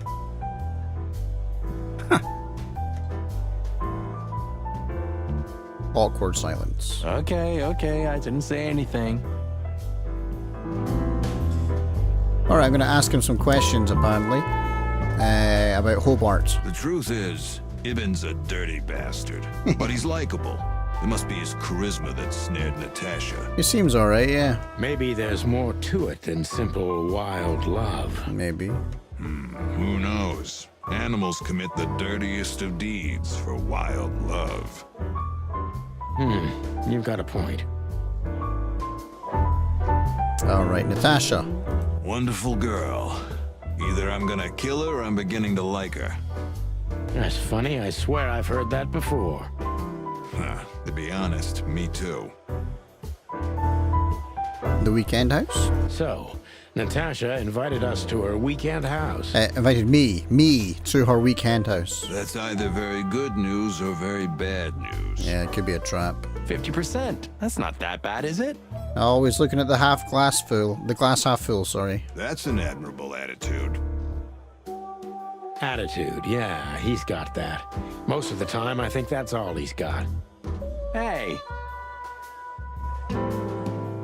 Olivia Blackwig. Who is this woman anyway? She's like Ibn Shadow. Nobody knows anything about her. I don't know if she has anything to do with the case, but it's worth keeping an eye on her anyway. More women, more trouble. You already fantasizing? Even the sight of young women make me tired. Anyway, most people say she's the rat's lover too. But next to Natasha, I doubt he'd want her. Anyway, the pussycat would have already torn her to shreds. Could be. Alright. Do we get out of this joint now?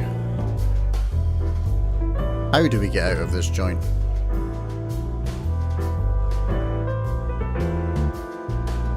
How do we get into this joint? Oh wait. What's this item?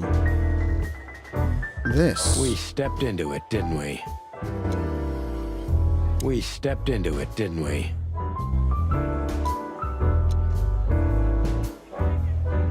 There's a bunch of names. Darren Blackwig. Blackwing. Okay.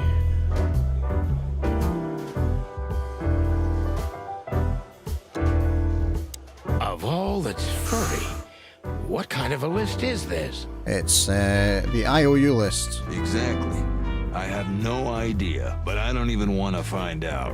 Alright, I can take it from here. Those names, all top dogs. Maybe they play cards together. Yeah, he probably owes them money. Sure, that's very likely. Anyway, I pried this list out of a dead man's hand. Somebody dropped him outside the forest, a few miles from the Wessler residence. I should have known she was keeping secrets. Keeping secrets? She's the secret herself. Thanks, Philmar.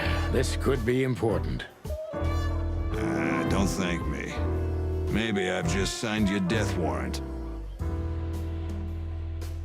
Oh, thank you, sir. Oh, shut up, Monty. Alright, new intel. Got a new location for the map. Not that, it's not that. Must just be the weekend house. Oh, I guess it was just the weekend house. Okay. I guess I got given it then so I wouldn't leave too early, perhaps. Got a lot of notes here. I only recognise a few names on the list Philmar shoved into my hand, but all of them belong to a respected elite of Clawville. It could be a wedding roster, but I doubt that's the case. I doubt it too. What else has Natasha got? The list of all those imposing names must have something to do with Natasha, and thus with the threats too. Maybe she owes them money. Philmar. It seems Philmar also used to work for Natasha, but he got out of the case before the ground got too hot. Anyway, he kept a piece of evidence, as any good PI would do, which could be very useful to us.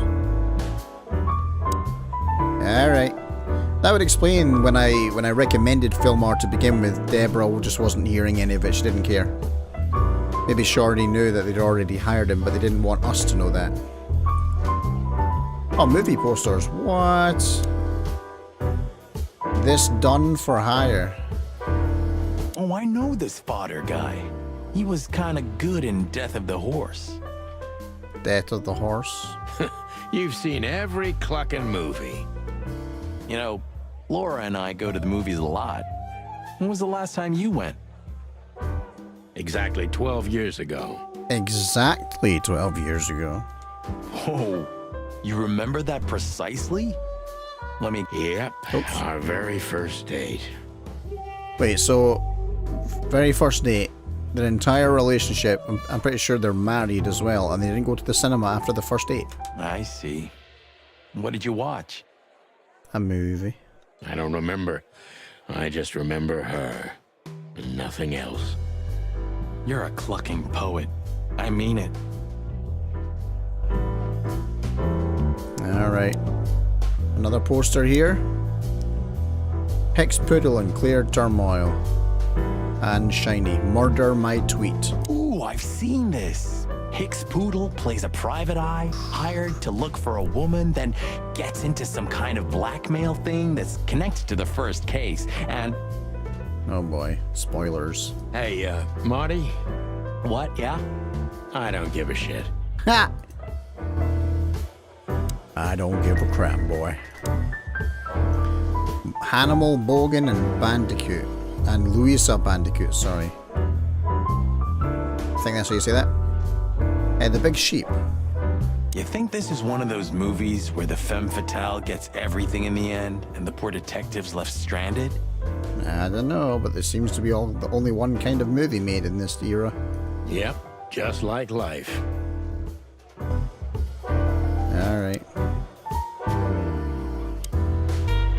Cassidy Lupus and Cassandra Ruby Faye, the loudest howl.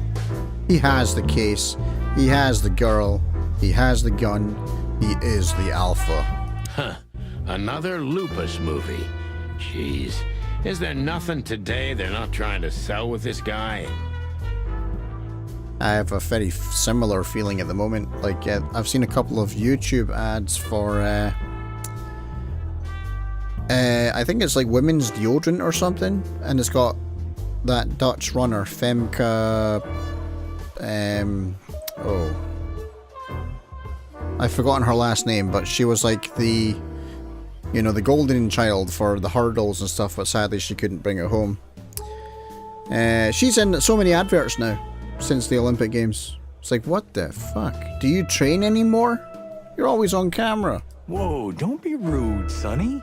Lupus is a timeless genius. Have you seen Predator City? No. God, I'm still getting chicken bumps. But wait, who's that next to him? Cassandra Ruby Faye. Nah, never heard of her. Cassandra Ruby Faye. Oh, gods, even her name makes me go weak in the knees. Watch your blood pressure, pal. Don't mind me, just women and guns are my only weakness. Weaknesses. No shit. Yeah, as soon as a dame walks in, he just turns to putty. Alright. Alright, let's get out of here. Gonna go to the weekend house. I'm gonna make sure there's nothing else though. Nah. Yeah, here we go. The weekend house. Well, if there's one thing I'd learned during 20 years of detective work, it's that if someone wants to meet you at a remote location at night, you should bring an army for backup. One time, me and Marty were stupid enough to underestimate a situation like that, and we never really recovered. And yet, here we were again, about to step alone into something hauntingly familiar. Only one tactic remained, as the old dogs say. Balls to the wall.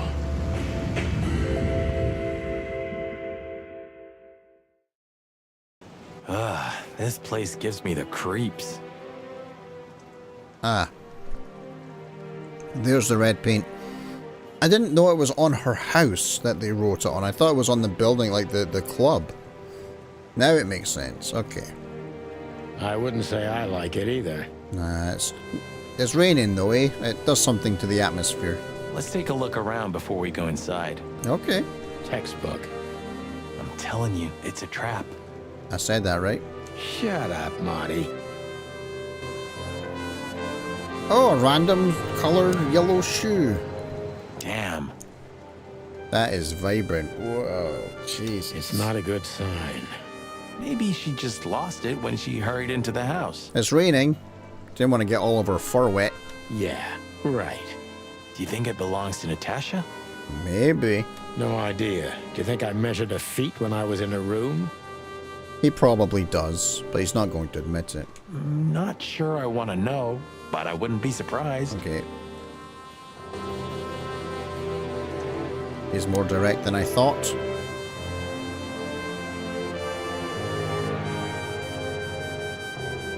What we got here? The Word. Nice car. Car trunk. Oh. Chicken police. Hands up. Oh, is this my car? Okay. Marty, that's enough. So, this is the Word. What can I say? The message is loud and clear. It gets to the point. Yeah, what matters is who is it for and what does it mean? I can't misunderstand that if I wanted to. We'll see. Wait a second, did that bimbo put a spell on you? As you used to say, don't let it cloud your objective judgment, Boss Bird. Watch who you're talking to, boy. You're never too old to get a clip around the ear. Alright, let's go to the entrance of the building then. Marty, before we enter, did you bring Big Bertha? It's time to get Her Majesty out. I think I accidentally pressed twice there. That's what I like to hear. Accidentally double pressed my spacebar. Marty, before we enter, did you bring Big Bertha? Here we go. Of course. She's in the trunk. Okay, let's go with the trunk. It's time to get Her Majesty out. That's what I like to hear. Alright, so now we know what we need to do. Now we go to the car trunk. Big Bertha. Let's go. Hello, my beauty. Just don't point it at me. Yes, please. Aw, scared? Take it easy. I swore I'm not gonna shoot you again. Very gallant of you, partner. What, are you still pissed at me? I'm happy to remind you why you got shot the first time. Weird though. I thought he only brought the smaller gun with him. When we were in the station, he wanted to bring a big one and I said no. And he's like, fine, then I can... Is it Lorraine or Linda or something he brought? But he actually brought Bertha. How did he do that? I get it. Just shut the fuck up already. How didn't I notice that in his back pocket, you know? Because it would have needed to be somewhere before it goes into the car, and somehow he hid it from me. Right, let's go. We're armed. We might be dangerous as well.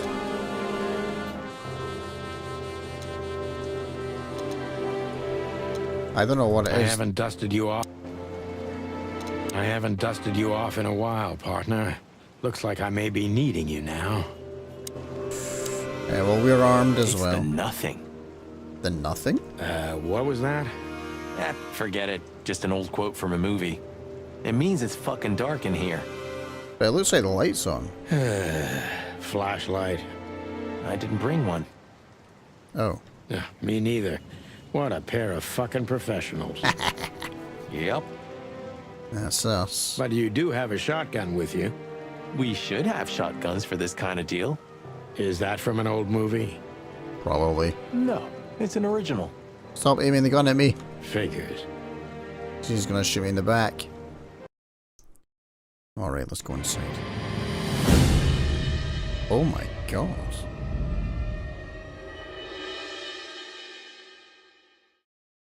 Was that Deborah? She was lying on the floor as if she was sleeping. She looked peaceful. Almost. The large pool of blood ruined the picture. Poor, delicate Deborah.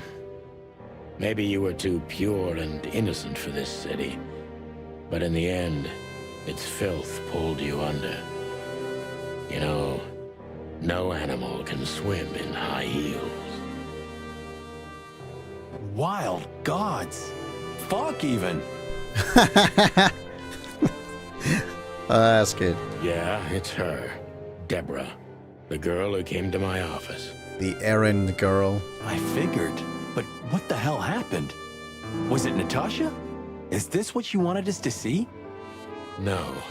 I mean, I don't think so, Marty. She seemed very attached to the girl, and I believed her. Furthermore, she has no motive to kill her. Natasha meant some object. Something maybe the killer wanted, too. And the poor girl was trying to protect it. Did the killer get the object, though? Did she seem that kind of girl? She risked a lot simply by coming to see me. She would have done it for her mistress. Why is she naked? Was it sexual? I mean, there's no sign of struggle. She seems untouched. Maybe she knew her assailant. Was it a lover? I don't know. I don't know much about her. This looks premeditated. So far, the messages have appeared in weird places, but this is a new level. It's no longer just about empty threats. Well, maybe Natasha's on her way here right now. Or she was already here and something happened to her, too. Kidnapped, or worse. But if she was here too, why would they kill the deer and write whore on it? Only to take Natasha away so she can't see the vandalism on the body. Those are possibilities, but we can't wait. We don't have time for guessing. Search the house. Search everything. The room's not trashed. Whoever did this wasn't looking for the same thing we are. Or they knew exactly where to find it. Wait, what are we looking for exactly? Well, we have a key, remember? I have no idea, but it's something important. Things like that have a way of getting noticed when you come across them. Amen to that. Right, so... Oh, new personal info about Marty. Oh, goody. Seeing Deborah shocked Marty quite a bit. I can understand why. I knew it's not going to be a routine case, but I didn't want to drag this feather duster into anything like this. Such affection between them. Pardon me, Deborah. We found Deborah's body in Natasha's Kachenko's weekend house. Naked. With a message on her back. Alright, from left to right then, let's do this. Cool tree.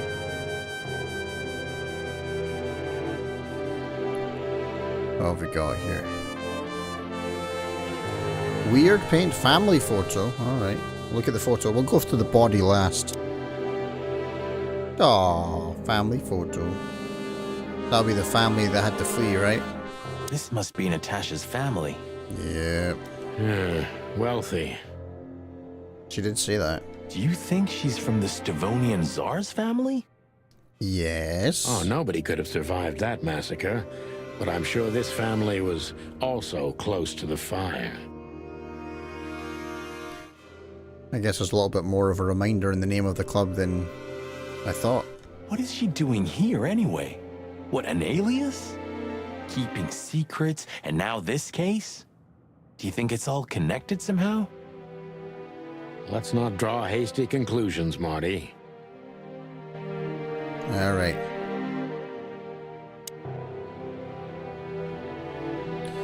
Empty fireplace. Empty fireplace. Does this fireplace seem as suspicious to you as it seems to me, Marty? Looks like there's a tunnel behind there, maybe. It looks like it's never been used. And the place has radiators in every room, meaning there's central heating. Then why the fireplace? For decoration?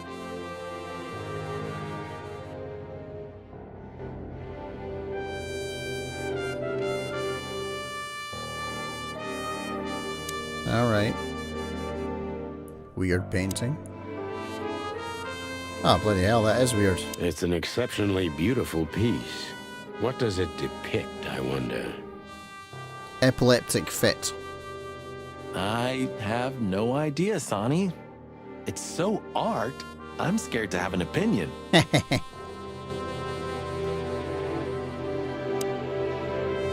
Strange sculpture. Lots of strange stuff in this room. What is this exactly? It is shiny. A human. Oh, no way. Mythical creature. Quite the cult in Iveria. The whole country's full of these statues.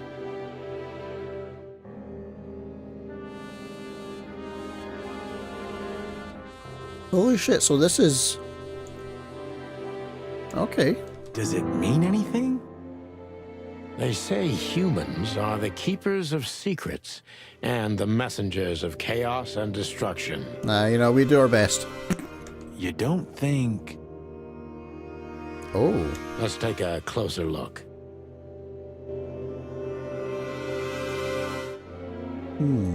Damn. Just like in the adventure books. Rich animals are all insane. And culty. You have a point. Alright. I think that opened up something in the fireplace. You can't be serious. It looks like a platinum vinyl collection. Yeah, it's a riddle, Marty. Oh boy, a riddle. But it doesn't make any sense. Why use something as simple as this when a 4-digit number is almost impossible? An idle whim, or the riddle has a meaning? Maybe. 4 animals into 4 places. What does it represent? Think, Marty. Where did we see 4 animals holding something in their hands? The bar. Okay, let's go back to the fireplace. Alright.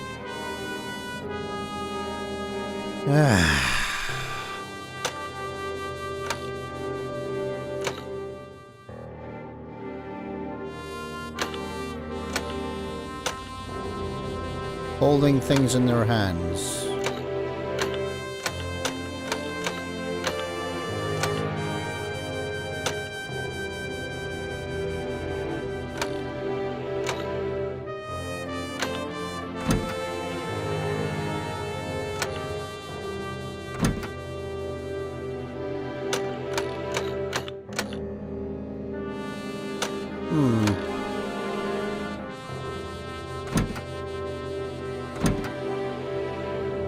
Where did we see 4 animals holding things in their hands? That would be the bar, right? Pretty sure it would be.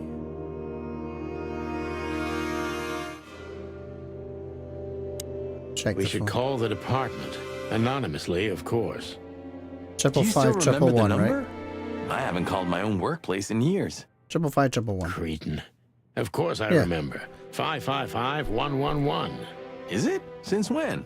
Since ages ago? Since they invented the telephone. Yeah, of course. No, I knew that. I was just testing you. Sure. Yeah, right. Alright, let's call it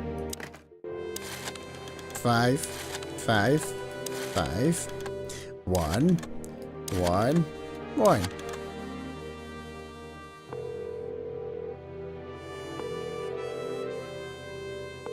Corvo PD, how can I help you? Ah. I found a corpse. A woman. She's dead. Cold. The address is Rochester Street, 37, Flowerville. That's a very good old lady impression. Sir, please, would you repeat that? Sir. Rochester Street, 37. Write it down and hurry up for the sake of the wild ones. Hurry! Hurry! Like a pro. It was pretty good, but I was convinced. Yep, like I've done it before. Probably did. Oh, yeah. I almost forgot. How can you forget a case like that? How many times have you seen a 3-headed monkey in your life? That's a story that I hope they elaborate on soon. I have a memory of a chicken, you know? That's for sure. Now let's get the hell out of here.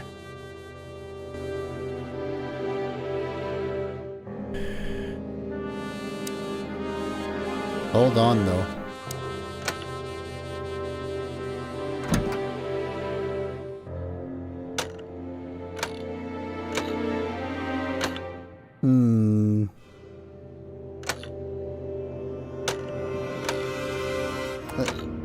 I'm trying to remember who was holding stuff in the bar.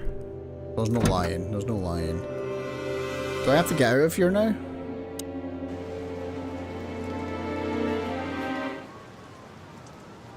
Do I? Oh, what have we got here? Some new codex stuff. Humans. The human is a mythical creature appearing in many stories and legends. Usually it appears as a wise creature, a keeper of secrets. But it also has a dual nature because chaos and destruction follow in its wake. According to most, the essence of its symbolism lies in the fact that there are certain secrets require a substantial price to be paid. By uncovering these secrets, we bring a curse upon ourselves. Some believe humans are the messengers of the god of nothingness, and usually depict them as angels with wings. Now, what clue do we have here? Deborah is dead. Oh, I read that. No. Let me have a look at my people here.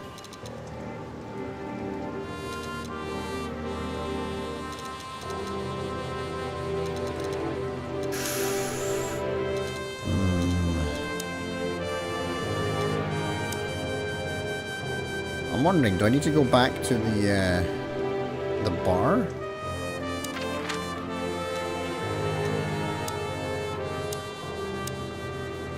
Oh, I can't go to one place. That's probably going to be... We'll get a coffee. Stop. Ooh, a nice cup of coffee a la Zip, huh? We're not here for the coffee, Marty. Zip always knows more than what he lets on.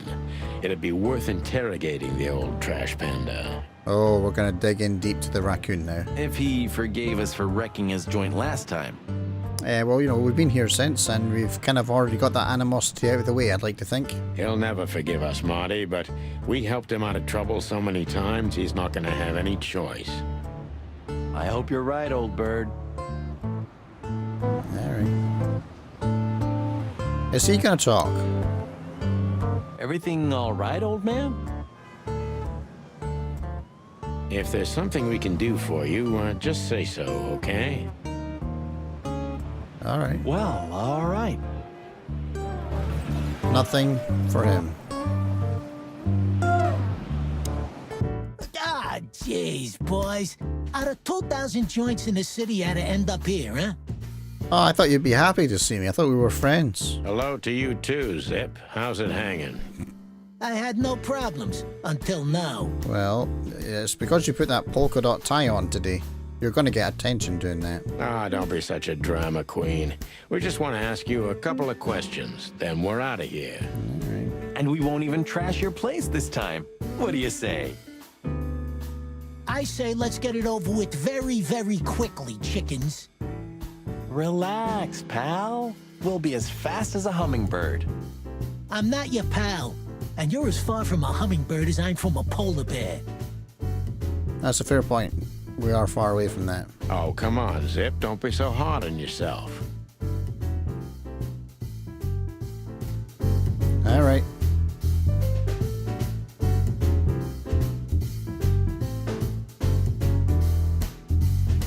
Who the hell's this? Some seagull. Damn it, what's the scribbler doing here? Sniffing some juicy story? A journalist. I think I still owe him a great big left hook. Oh, well, you know, I'm not stopping you. What did he do this time? Oh, nothing. Just since I first met him, I wanted to punch him in the face. Fair enough. I can understand that. Alright, let's do it. Hello, Timothy. Timothy. Scribblers don't celebrate New Year's. Hello, boys. What a pleasure to see you. Answering your question, no, not really. Not me, anyway. I'm always where the story is. Mm-hmm. And where's the story now? I can't see it anywhere. It just stepped through the door, pal. Me? Oh, you mean us? Well, I think I'll have to disappoint you. The chicken police are back together? I can't let that go without an ink stain, am I right? No, Timmy, you can. We're not working, we're just having a little fun, that's all.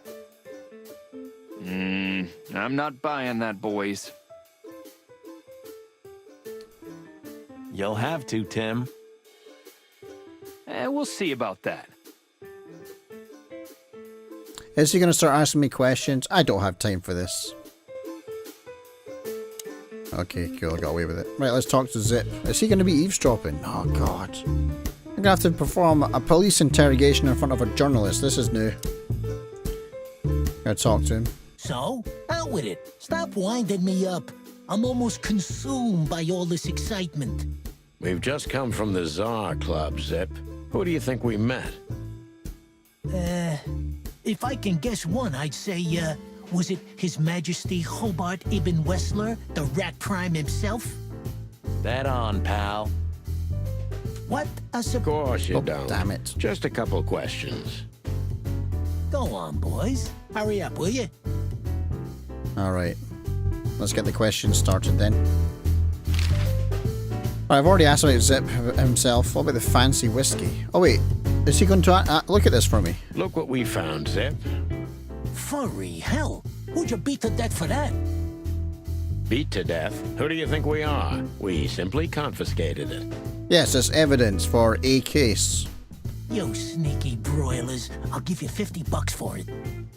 Whiskey is a high-paying commodity. Don't make me laugh. It's worth 3 times that. Oh, come on, give me a break. Tough luck, Trash Panda. I would give it to him for 50 if he were to just drop the fact that we wrecked his place last time.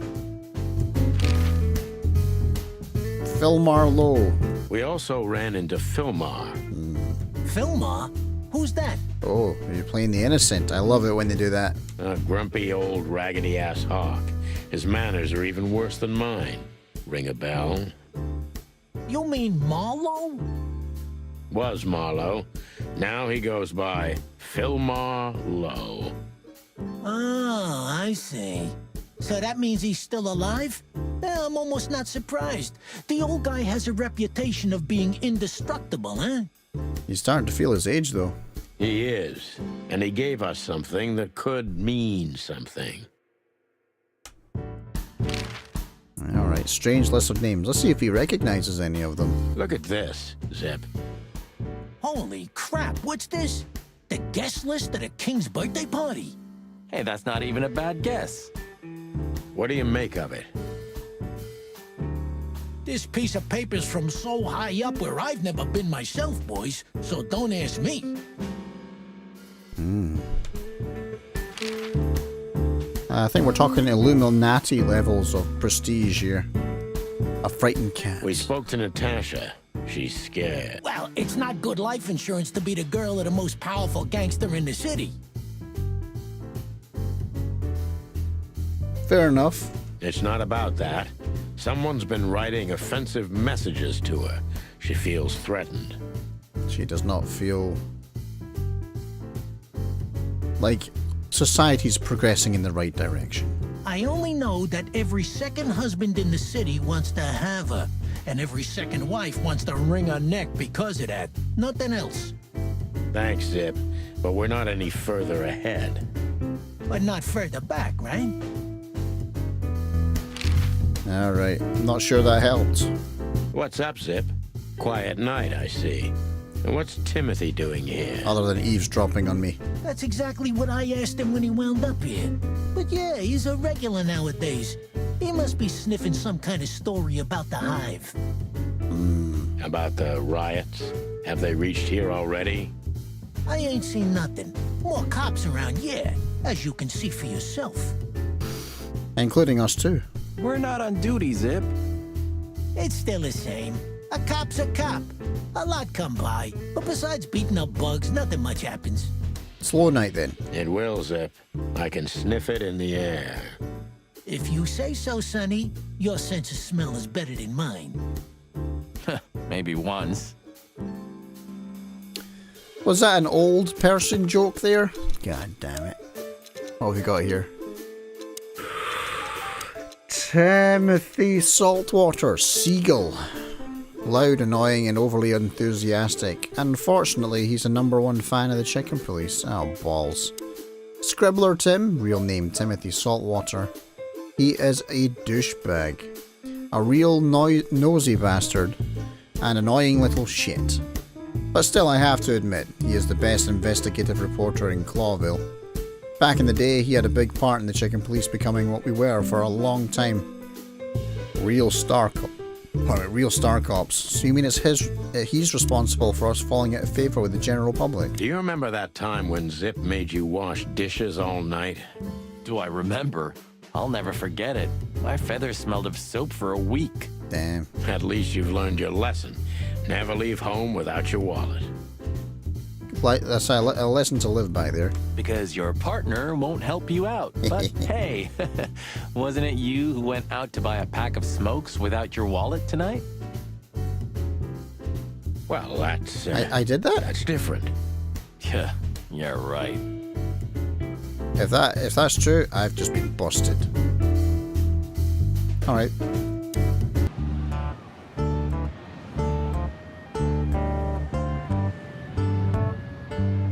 This game is strangely pretty. The Weekend House. Okay. Still need to be here. What am I not seeing here? I'm pretty sure it's this. Right, I'm gonna go. Oh wait, where have we seen? What was the question again? Where have we seen 4 people holding drinks? Oh. Does anybody know what he's talking about? Because I thought it was maybe.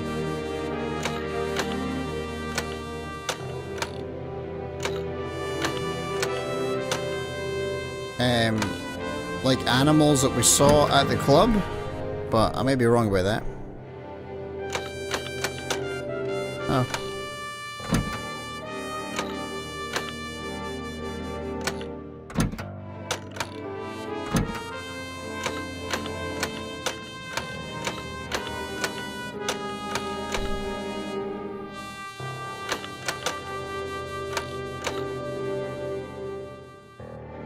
I mean, I'm just trying to think. We saw a squirrel. We saw the other PI. That's a sheep, but it could be a ram, you know.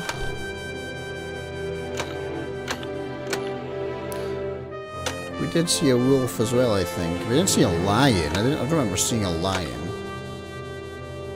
I'm gonna look this up here, because I'm not quite sure what part I'm supposed to be thinking about. Let's see. Chicken Police. Paint it red. Whoops. Fireplace. There we go.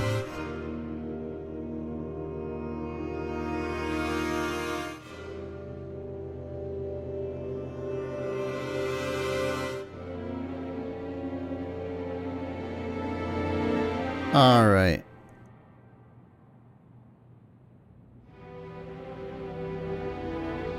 Top left sheep, top right lion.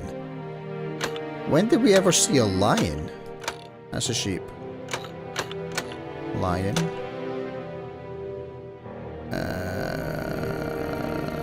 Oh no, sorry, stork on top left. So I was right with that. Top right lion, okay. That is a surprise, though.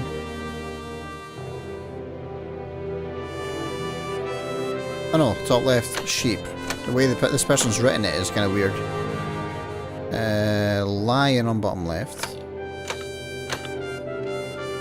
And then fox on bottom right. That looks more like a fox to me. This looks more like a wolf. There we go. Sweet. Thank you, Internet. Hello there. What could this be? Maybe a piece of a painting. And there's some kind of squiggle on it. The signature of the painter? Yeah, I can't make it out. It's not me. I don't paint. Let's have a look here. It's a piece of a painting. Judging by how well it was hidden, I'm sure this is what Natasha wanted to show us. Should we go back to Natasha then, maybe? I still need to check out the body as well. That's it, right? That's all. That was all that there was.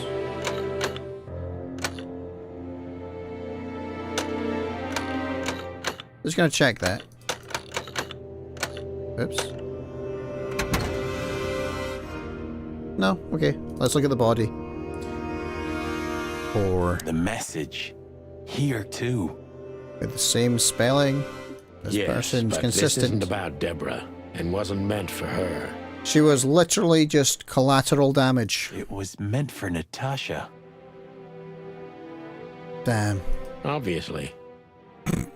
What have we gotten ourselves into, Sonny? I don't know, but it stinks. I don't know, Marty, but let's get ourselves out of it as soon as possible.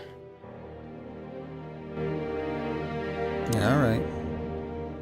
There was nothing else in the body though, right? No markings anywhere else? Nah. Let's get out of here.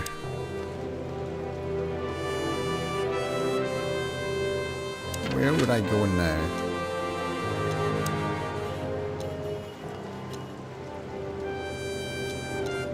Were there any new clues? No, no new clues. How can I get back to Natasha?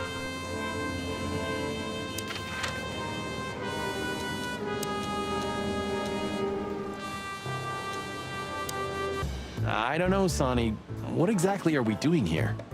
Let's hope we can learn something about Natasha and Ibn by sniffing around before we visit that weekend house in Flowerville. I've already been in the weekend Learn house. something from Phyllis and Roy's. Well, I wasn't exactly thinking about them. Yeah, figures. Alright. Oh, squad car. Do you remember our old squad car? That ended up in a swamp? Huh, I could never get over that. It was the best partner I ever had. Oh, wow. That's, good to know, boss. Ouch. Truth hurts, pal. Never mind. I'll live with it. Alright. Hey, Bosco! Speak. Hey, big guy. Hey, Cox. What's up? Back here so soon? Did you get nostalgic all of a sudden, Sonny? Some little terrier called me a cock. That's quite funny. I'd rather be anywhere else than here, Bosco, but we're sniffing around on a case. Hoo-hoo. Are you trespassing again? Who? Us? What are you thinking? Just an old case. Still open. Not official, but not active either. We're not bothering anyone. You know, old habits die hard. I know. I'm just messing with you. So, how can I help you? Let's ask him questions. Philmar Lowe. You still remember Philmar? Do you mean Philip? Of course I remember. He's got quite the reputation with that Philmar alias. Is it good or bad? We just met him. Small world, huh? Do you know what he's up to these days? Well, you know, he was doing PI stuff until he gave us this. Yeah, as far as I know, he's investigating petty blackmail cases and sneaking after poor bastards cheating on their wives. Hey, whatever it takes to pay the bills, eh? Anything else? Did he get mixed up in something that stirred up a storm recently? Yeah, I don't know about that. We haven't seen him at the PD for a while. He's usually a frequent visitor. Why? Did he run into some fishy business again? Possible, Bosco. But I'm not sure he'd want to make the same mistake. Wise decision. Alright. Strange list of names. Let's see if he can shed any light on this. Listen, Bosco. What do you make of this list? Maybe it's the guest list of some fancy ball. These are some rather influential names, the ones I recognize anyway. Movie stars, politicians, a few names from the Council of 12 even, if I'm not mistaken. You're not. The voice of Bosco reminds me of a guy who was in the Boardwalk Empire. He's also been in other things as well, but that's the first thing that comes to my head. Let me just find him a sec. Boardwalk Empire cast.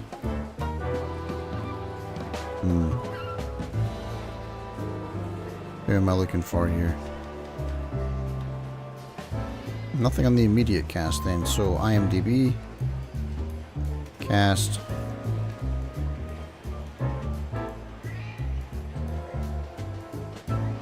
What's his name? He can't be this far down the list, can he? He was like one of the like mob bosses from one of the towns, like the cities. Sorry, there we go. Bobby Cannavale, or Cannavale, sorry. Bobby Cannavale. He's always good and stuff. He wasn't in this, was he? It sounds so much like him.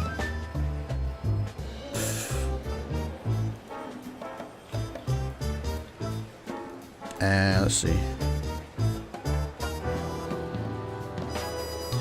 No, but he was in BoJack Horseman. Man, it sounds so much like him. Oh yeah, he was in Big Mouth as well.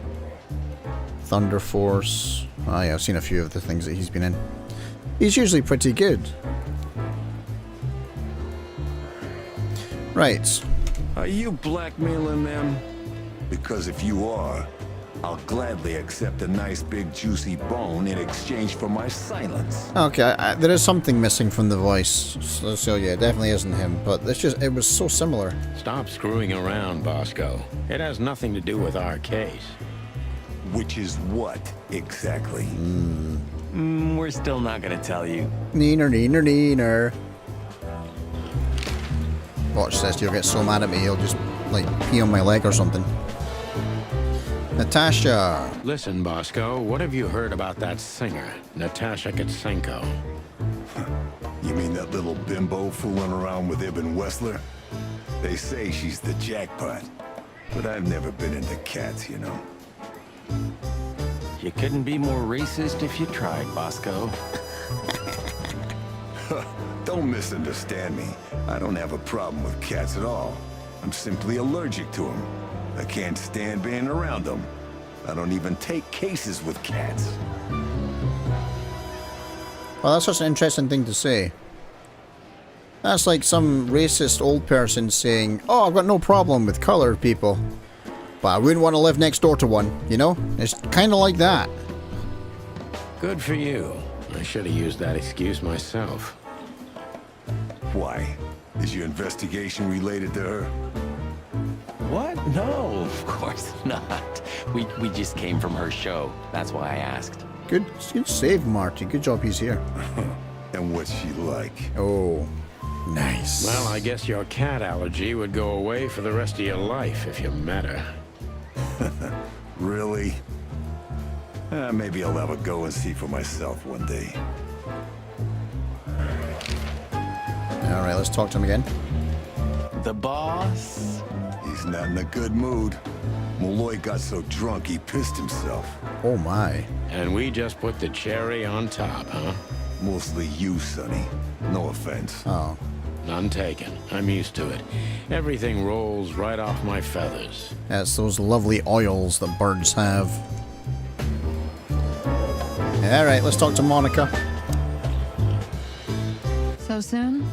That was fast. Almost a record. Oh, damn, that's what she said, eh? Sorry, Mon. We're just here for a little, info. When are you not here for that, boys? How about wish me a happy birthday for a change? It's your birthday today? New Year's Eve. Oh, happy birthday! What? Is it your birthday today? Of course not. Oh. Don't be silly, Marty. You know exactly when it is. We've talked about it a dozen times. Oh, damn, I'm gonna get told off for not listening again. Yeah, of course I know. Yeah, of course. Yeah. So, could you help us with this and that? Of course, boys, but be quick about it. I'm in over my head with paperwork and blood boils breathing down my neck. Well, and it's a big mouth too, so it'll be a heavy breath. We'll be quick like a hurricane. Okay. Let's ask her some questions. Strange list of names. Do you recognize any? Oh no, wait. We'll ask her about Hobart. Guess who we met today? In person, Mon. You'll never get it. King Hector III? No, but good answer. Even better. The one who commands the king. Oh. Wait a minute. Hobart Wessler? Damn right. Hobart Ibn Wessler in the flesh. Wow. And you're still alive. That's quite an accomplishment. Thank you.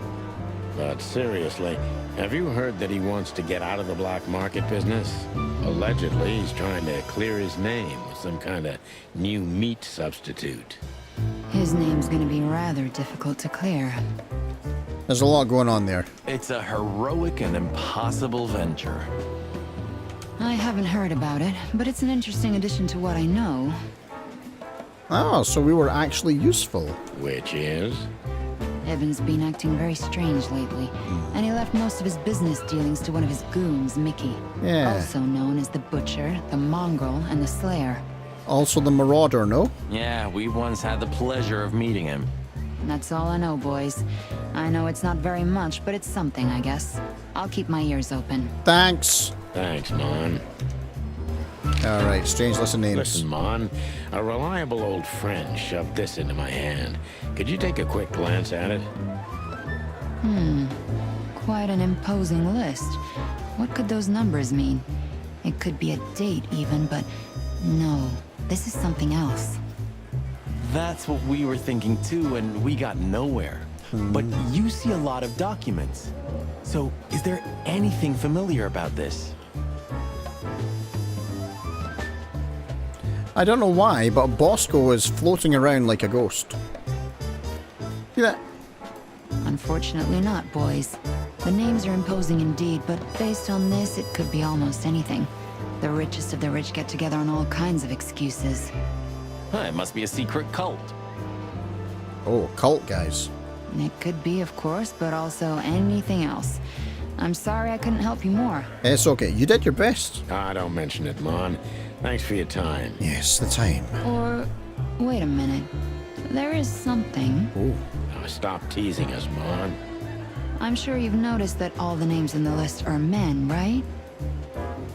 Oh, I didn't actually. Yeah, of course we noticed. Good save, Marty. Thanks for the observation, Monica. Don't mention it. I'm just a receptionist. Oh, don't be like that. Natasha Katchenko. We saw a pretty good show at the Tsar Club tonight. Good for you, I guess. Natasha? Yep. Natasha. She performed a new song. She also sang about why she called us there. And? Oops.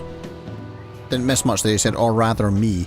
And? That's confidential, Dollface. Anyway, I can't help wondering about that woman. Her past is a mystery, and I couldn't draw much out of her in person either.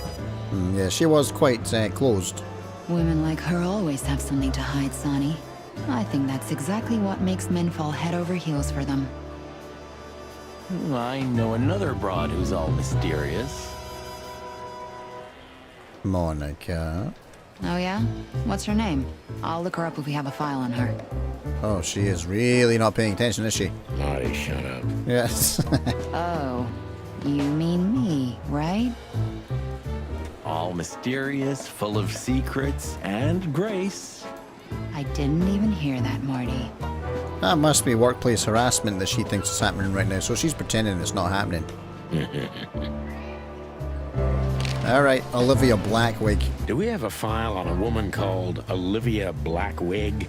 She's currently working as Ibn Wessler's assistant. We don't have a file on her, but there are a few Blackwigs that could be related to her. Mountain goat, crow, or caiman. It's a crow. Right? That's what it says in my book. Crow, around 30 to 35. A very pretty socialite. That's a really old bird, eh? Maybe we have a catch then. I don't actually know. Theodore Blackwig was a rather influential banker until he went bankrupt. He died a few years back, but his daughter could have ended up in the same social circles as Ibn. I don't actually know how long a crow's supposed to live. And since they lost their money, she took a job as his assistant. Yeah, it would fit the picture. But it's a big city, Sonny. There are maybe more than one Crow family with a Blackwig name living here. Yeah, that's true. Thanks, Mon. Pretty sure one of the names on the list was a black wig. Or it was black wing. I'm not sure. This scroll was kind of illegible. I'm glad I could help, boys. As always. If it doesn't take a lot of my time, that is. We know, we know. We're not even here anymore. Alright. Alright. Talk to her afterwards? You're very lucky, boys. You just missed the boss by 3 minutes. Right now, he's trying to get Malloy out of the toilet.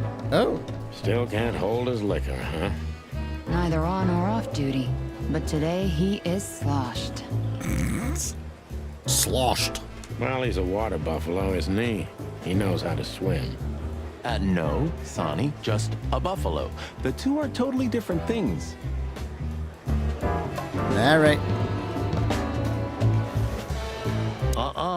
Blood boils in there, and I don't want to run into him. Okay. I wholeheartedly agree, partner.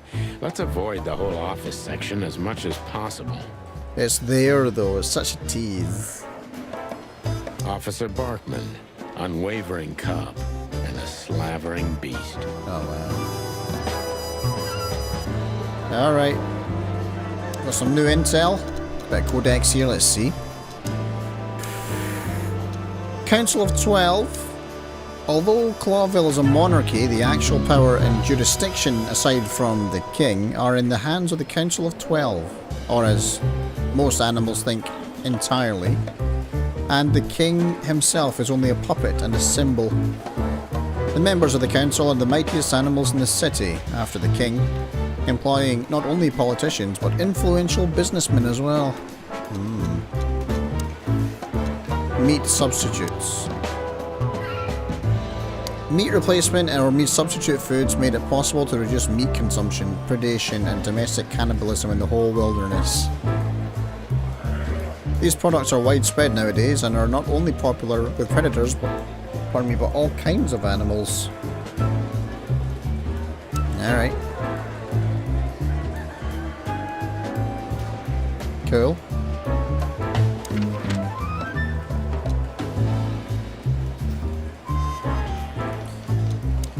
I'm missing something here. But you know what? I think we'll get it tomorrow, eh? Yeah. When did this save? Yeah, just now. Great. So, that was quite good. Definitely getting some more details on the case now. A little bit of background on a bunch of new characters and what have you. That conversation with Natasha was super cool. I wish I played about with the flirting a little bit more. That was my bad there. It was a bit of a skill issue. Yeah, a bit of a skill issue. But I hope you enjoyed that. Thank you very much for watching the stream today. I will be back on Thursday, because obviously tomorrow is Wednesday. I do not stream on Wednesday. So Thursday, 6 PM EU time for some more Chicken Police.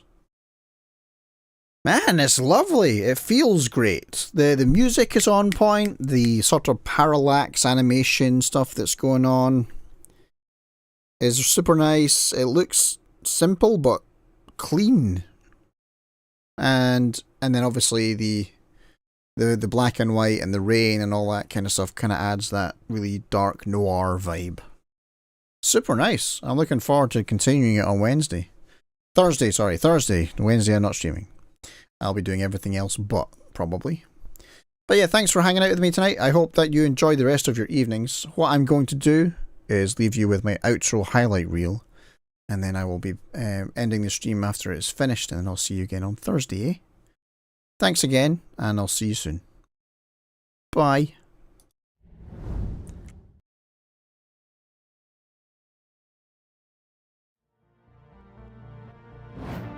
Hey guys, Ali here. How are you doing? Alisa Ferrari, thank you very much for your follow. Appreciate it. Thank you for letting me into your Discord server, by the way. Super cool. You can, of course, always see your links pop up, but always after you're done. The problem, right? The problem is this damn round planet that we live on. It's too round. It'd be a lot easier if there was just 2 time zones and somebody flipped it like a vinyl halfway through, right? For the soundtrack of human life on a vinyl record. Just flip it halfway through the day, it's fine. That would work. I'd be okay with that. I don't know how gravity would work or anything like that, but I would be alright with it. Motion sickness reduction. You guys get motion sick? I'll turn it on later. Just tell me if you vomit. It feels like the beginning of... like the Lego movie, or... minus the Everything is Awesome song, of course. It should have been Christmas #1 of that year. What am I thinking of here? Actually, you know what I just thought? Oh, I hope you are up for a pleasant stroll along Memory Lake. So keep those cameras ready, because you might get some really, really nice pics of the Arcadia Spire up there. Next stop, INAC Gemini Tower West. I just thought... I wonder where this guy went. Hey, Millie. Have you Sorry, seen there's Gus so much today? dialogue, I don't want to Is he interrupt it. sick or... Hey guys, I think we're going a bit nuts. That's okay though. The best innovators and geniuses are usually a bit nuts. So there's hope for us yet. I'm losing my marbles. Been here before. I play piano. Yeah. No, I'm not in the mood to play right now. No. How about some Atari? Turn on the TV? I don't even want to get close to the TV. Not after last time. The Atari video games. Come on. They are the... And you got milk there and cookies. Oh, you're all set. Has that been out all day though, that milk?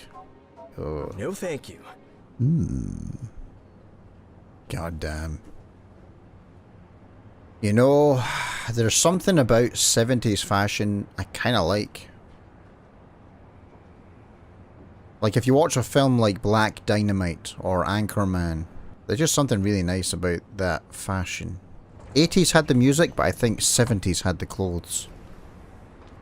80s fashion's kind of bizarre. It's like a lot of it's neon and spandex and, like, you know, they were discovering new materials and whatever because clothing manufacturing was getting better, but I don't know, I think the 70s kind of really had it. It's just another one of Arcadia's intricate lies. But you've had enough lies already, Trevor. Let me show you the truth for once.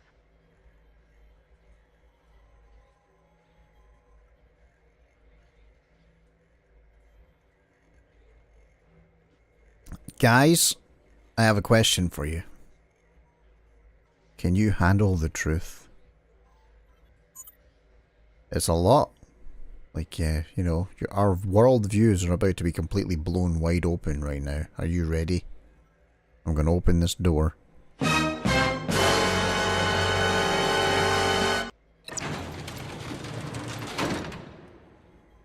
That looks like a vacuum cleaner. That's very underwhelming.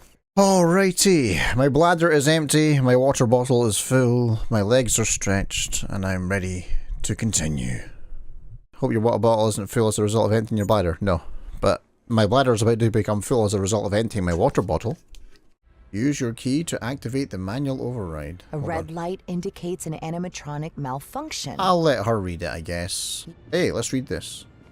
Oh, I can almost make it out. Elijah Walton's distinctive blue suit was tailored to perfection and made from the finest wool, almost said wood, giving it a luxurious and refined look. The blue color was not a standard. Yeah, I can't really read that very well. Look, chat. Meet chat. Chat. Chat. There you go, you made a friend. Please remember that you are required to wear your access badge to exit through the checkpoint. The guy there who did the press conference in 1993, he said that this was a city frozen in time. On some level, that's kind of how the Amish live. You know, they obviously have a more conscious, I guess, design behind them, which is essentially not embracing modern technology at all. Although I think that's, you know, I think they use telephones now.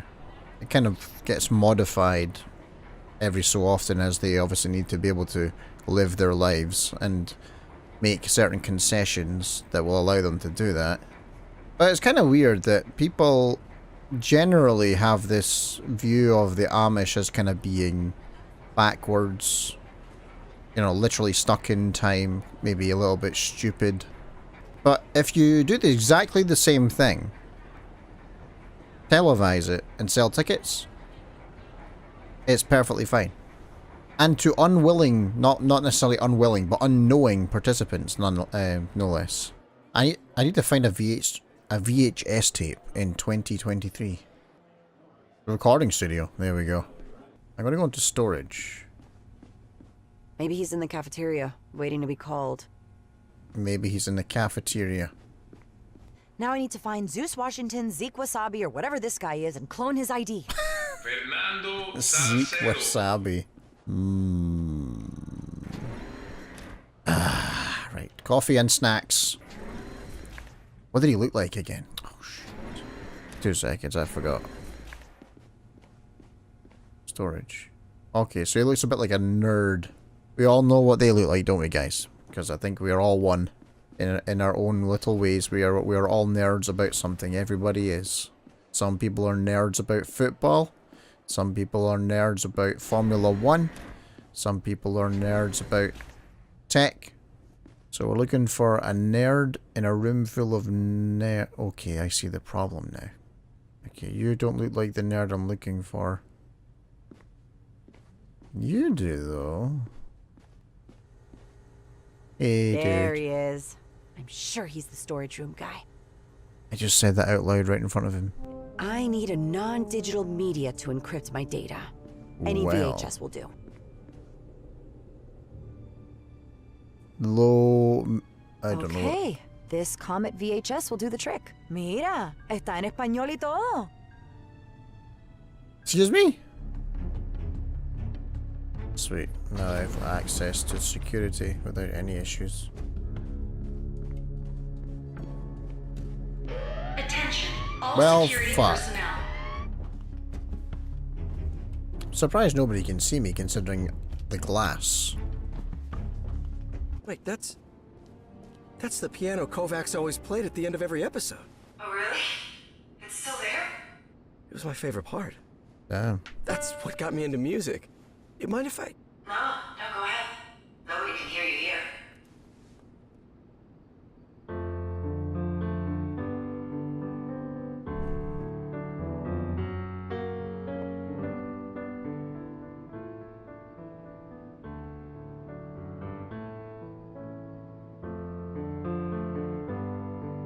This is nice.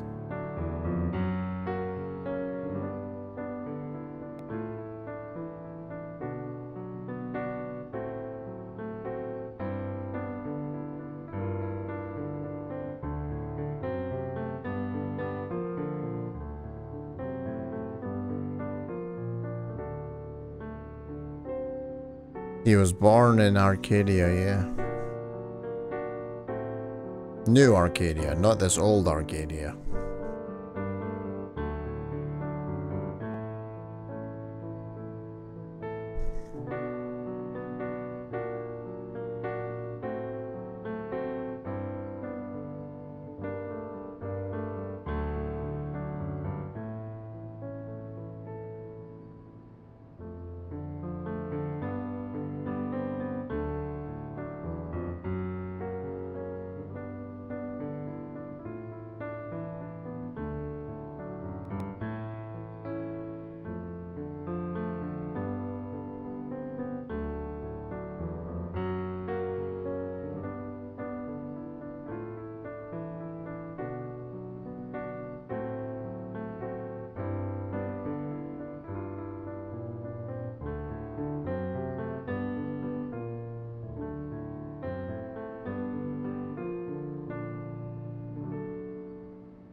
Oh, it's pretty.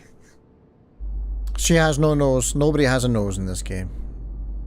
And nobody knows why. Hello, empty chair? Hey. Sorry, I cheated on my chair there. Sorry, chair. What does LFG mean? Oh. Late for gaming? Last fridge gone. Looking for group. Let's fucking go! Alright, okay, I see. Right, okay, I understand that. That's way better than the one I brought We up. don't really care about you. We just want to judge you. chat. Don't judge me. I didn't know you were in a video game, by the way. I had no idea. Well, AA Live is available to download right now, and it's completely free.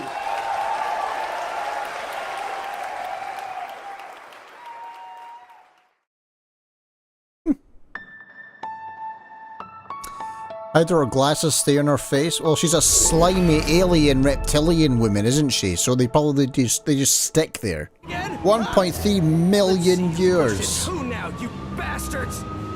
If I run an ad right now, I'd be set for life. Crazy? You're gonna get us killed. What a dick move that would be. Crazy? This is not right. Your sole source of entertainment can't be other people's lives. Their lives belong to them. Our lives belong to. Run free. Oh, you Power miserable and priest. style and balance. Don't you cut to commercial. Isn't that just how it goes? 3.2 million viewers, guys. I can officially say I've made it. Have I changed? You tell me if I changed, right?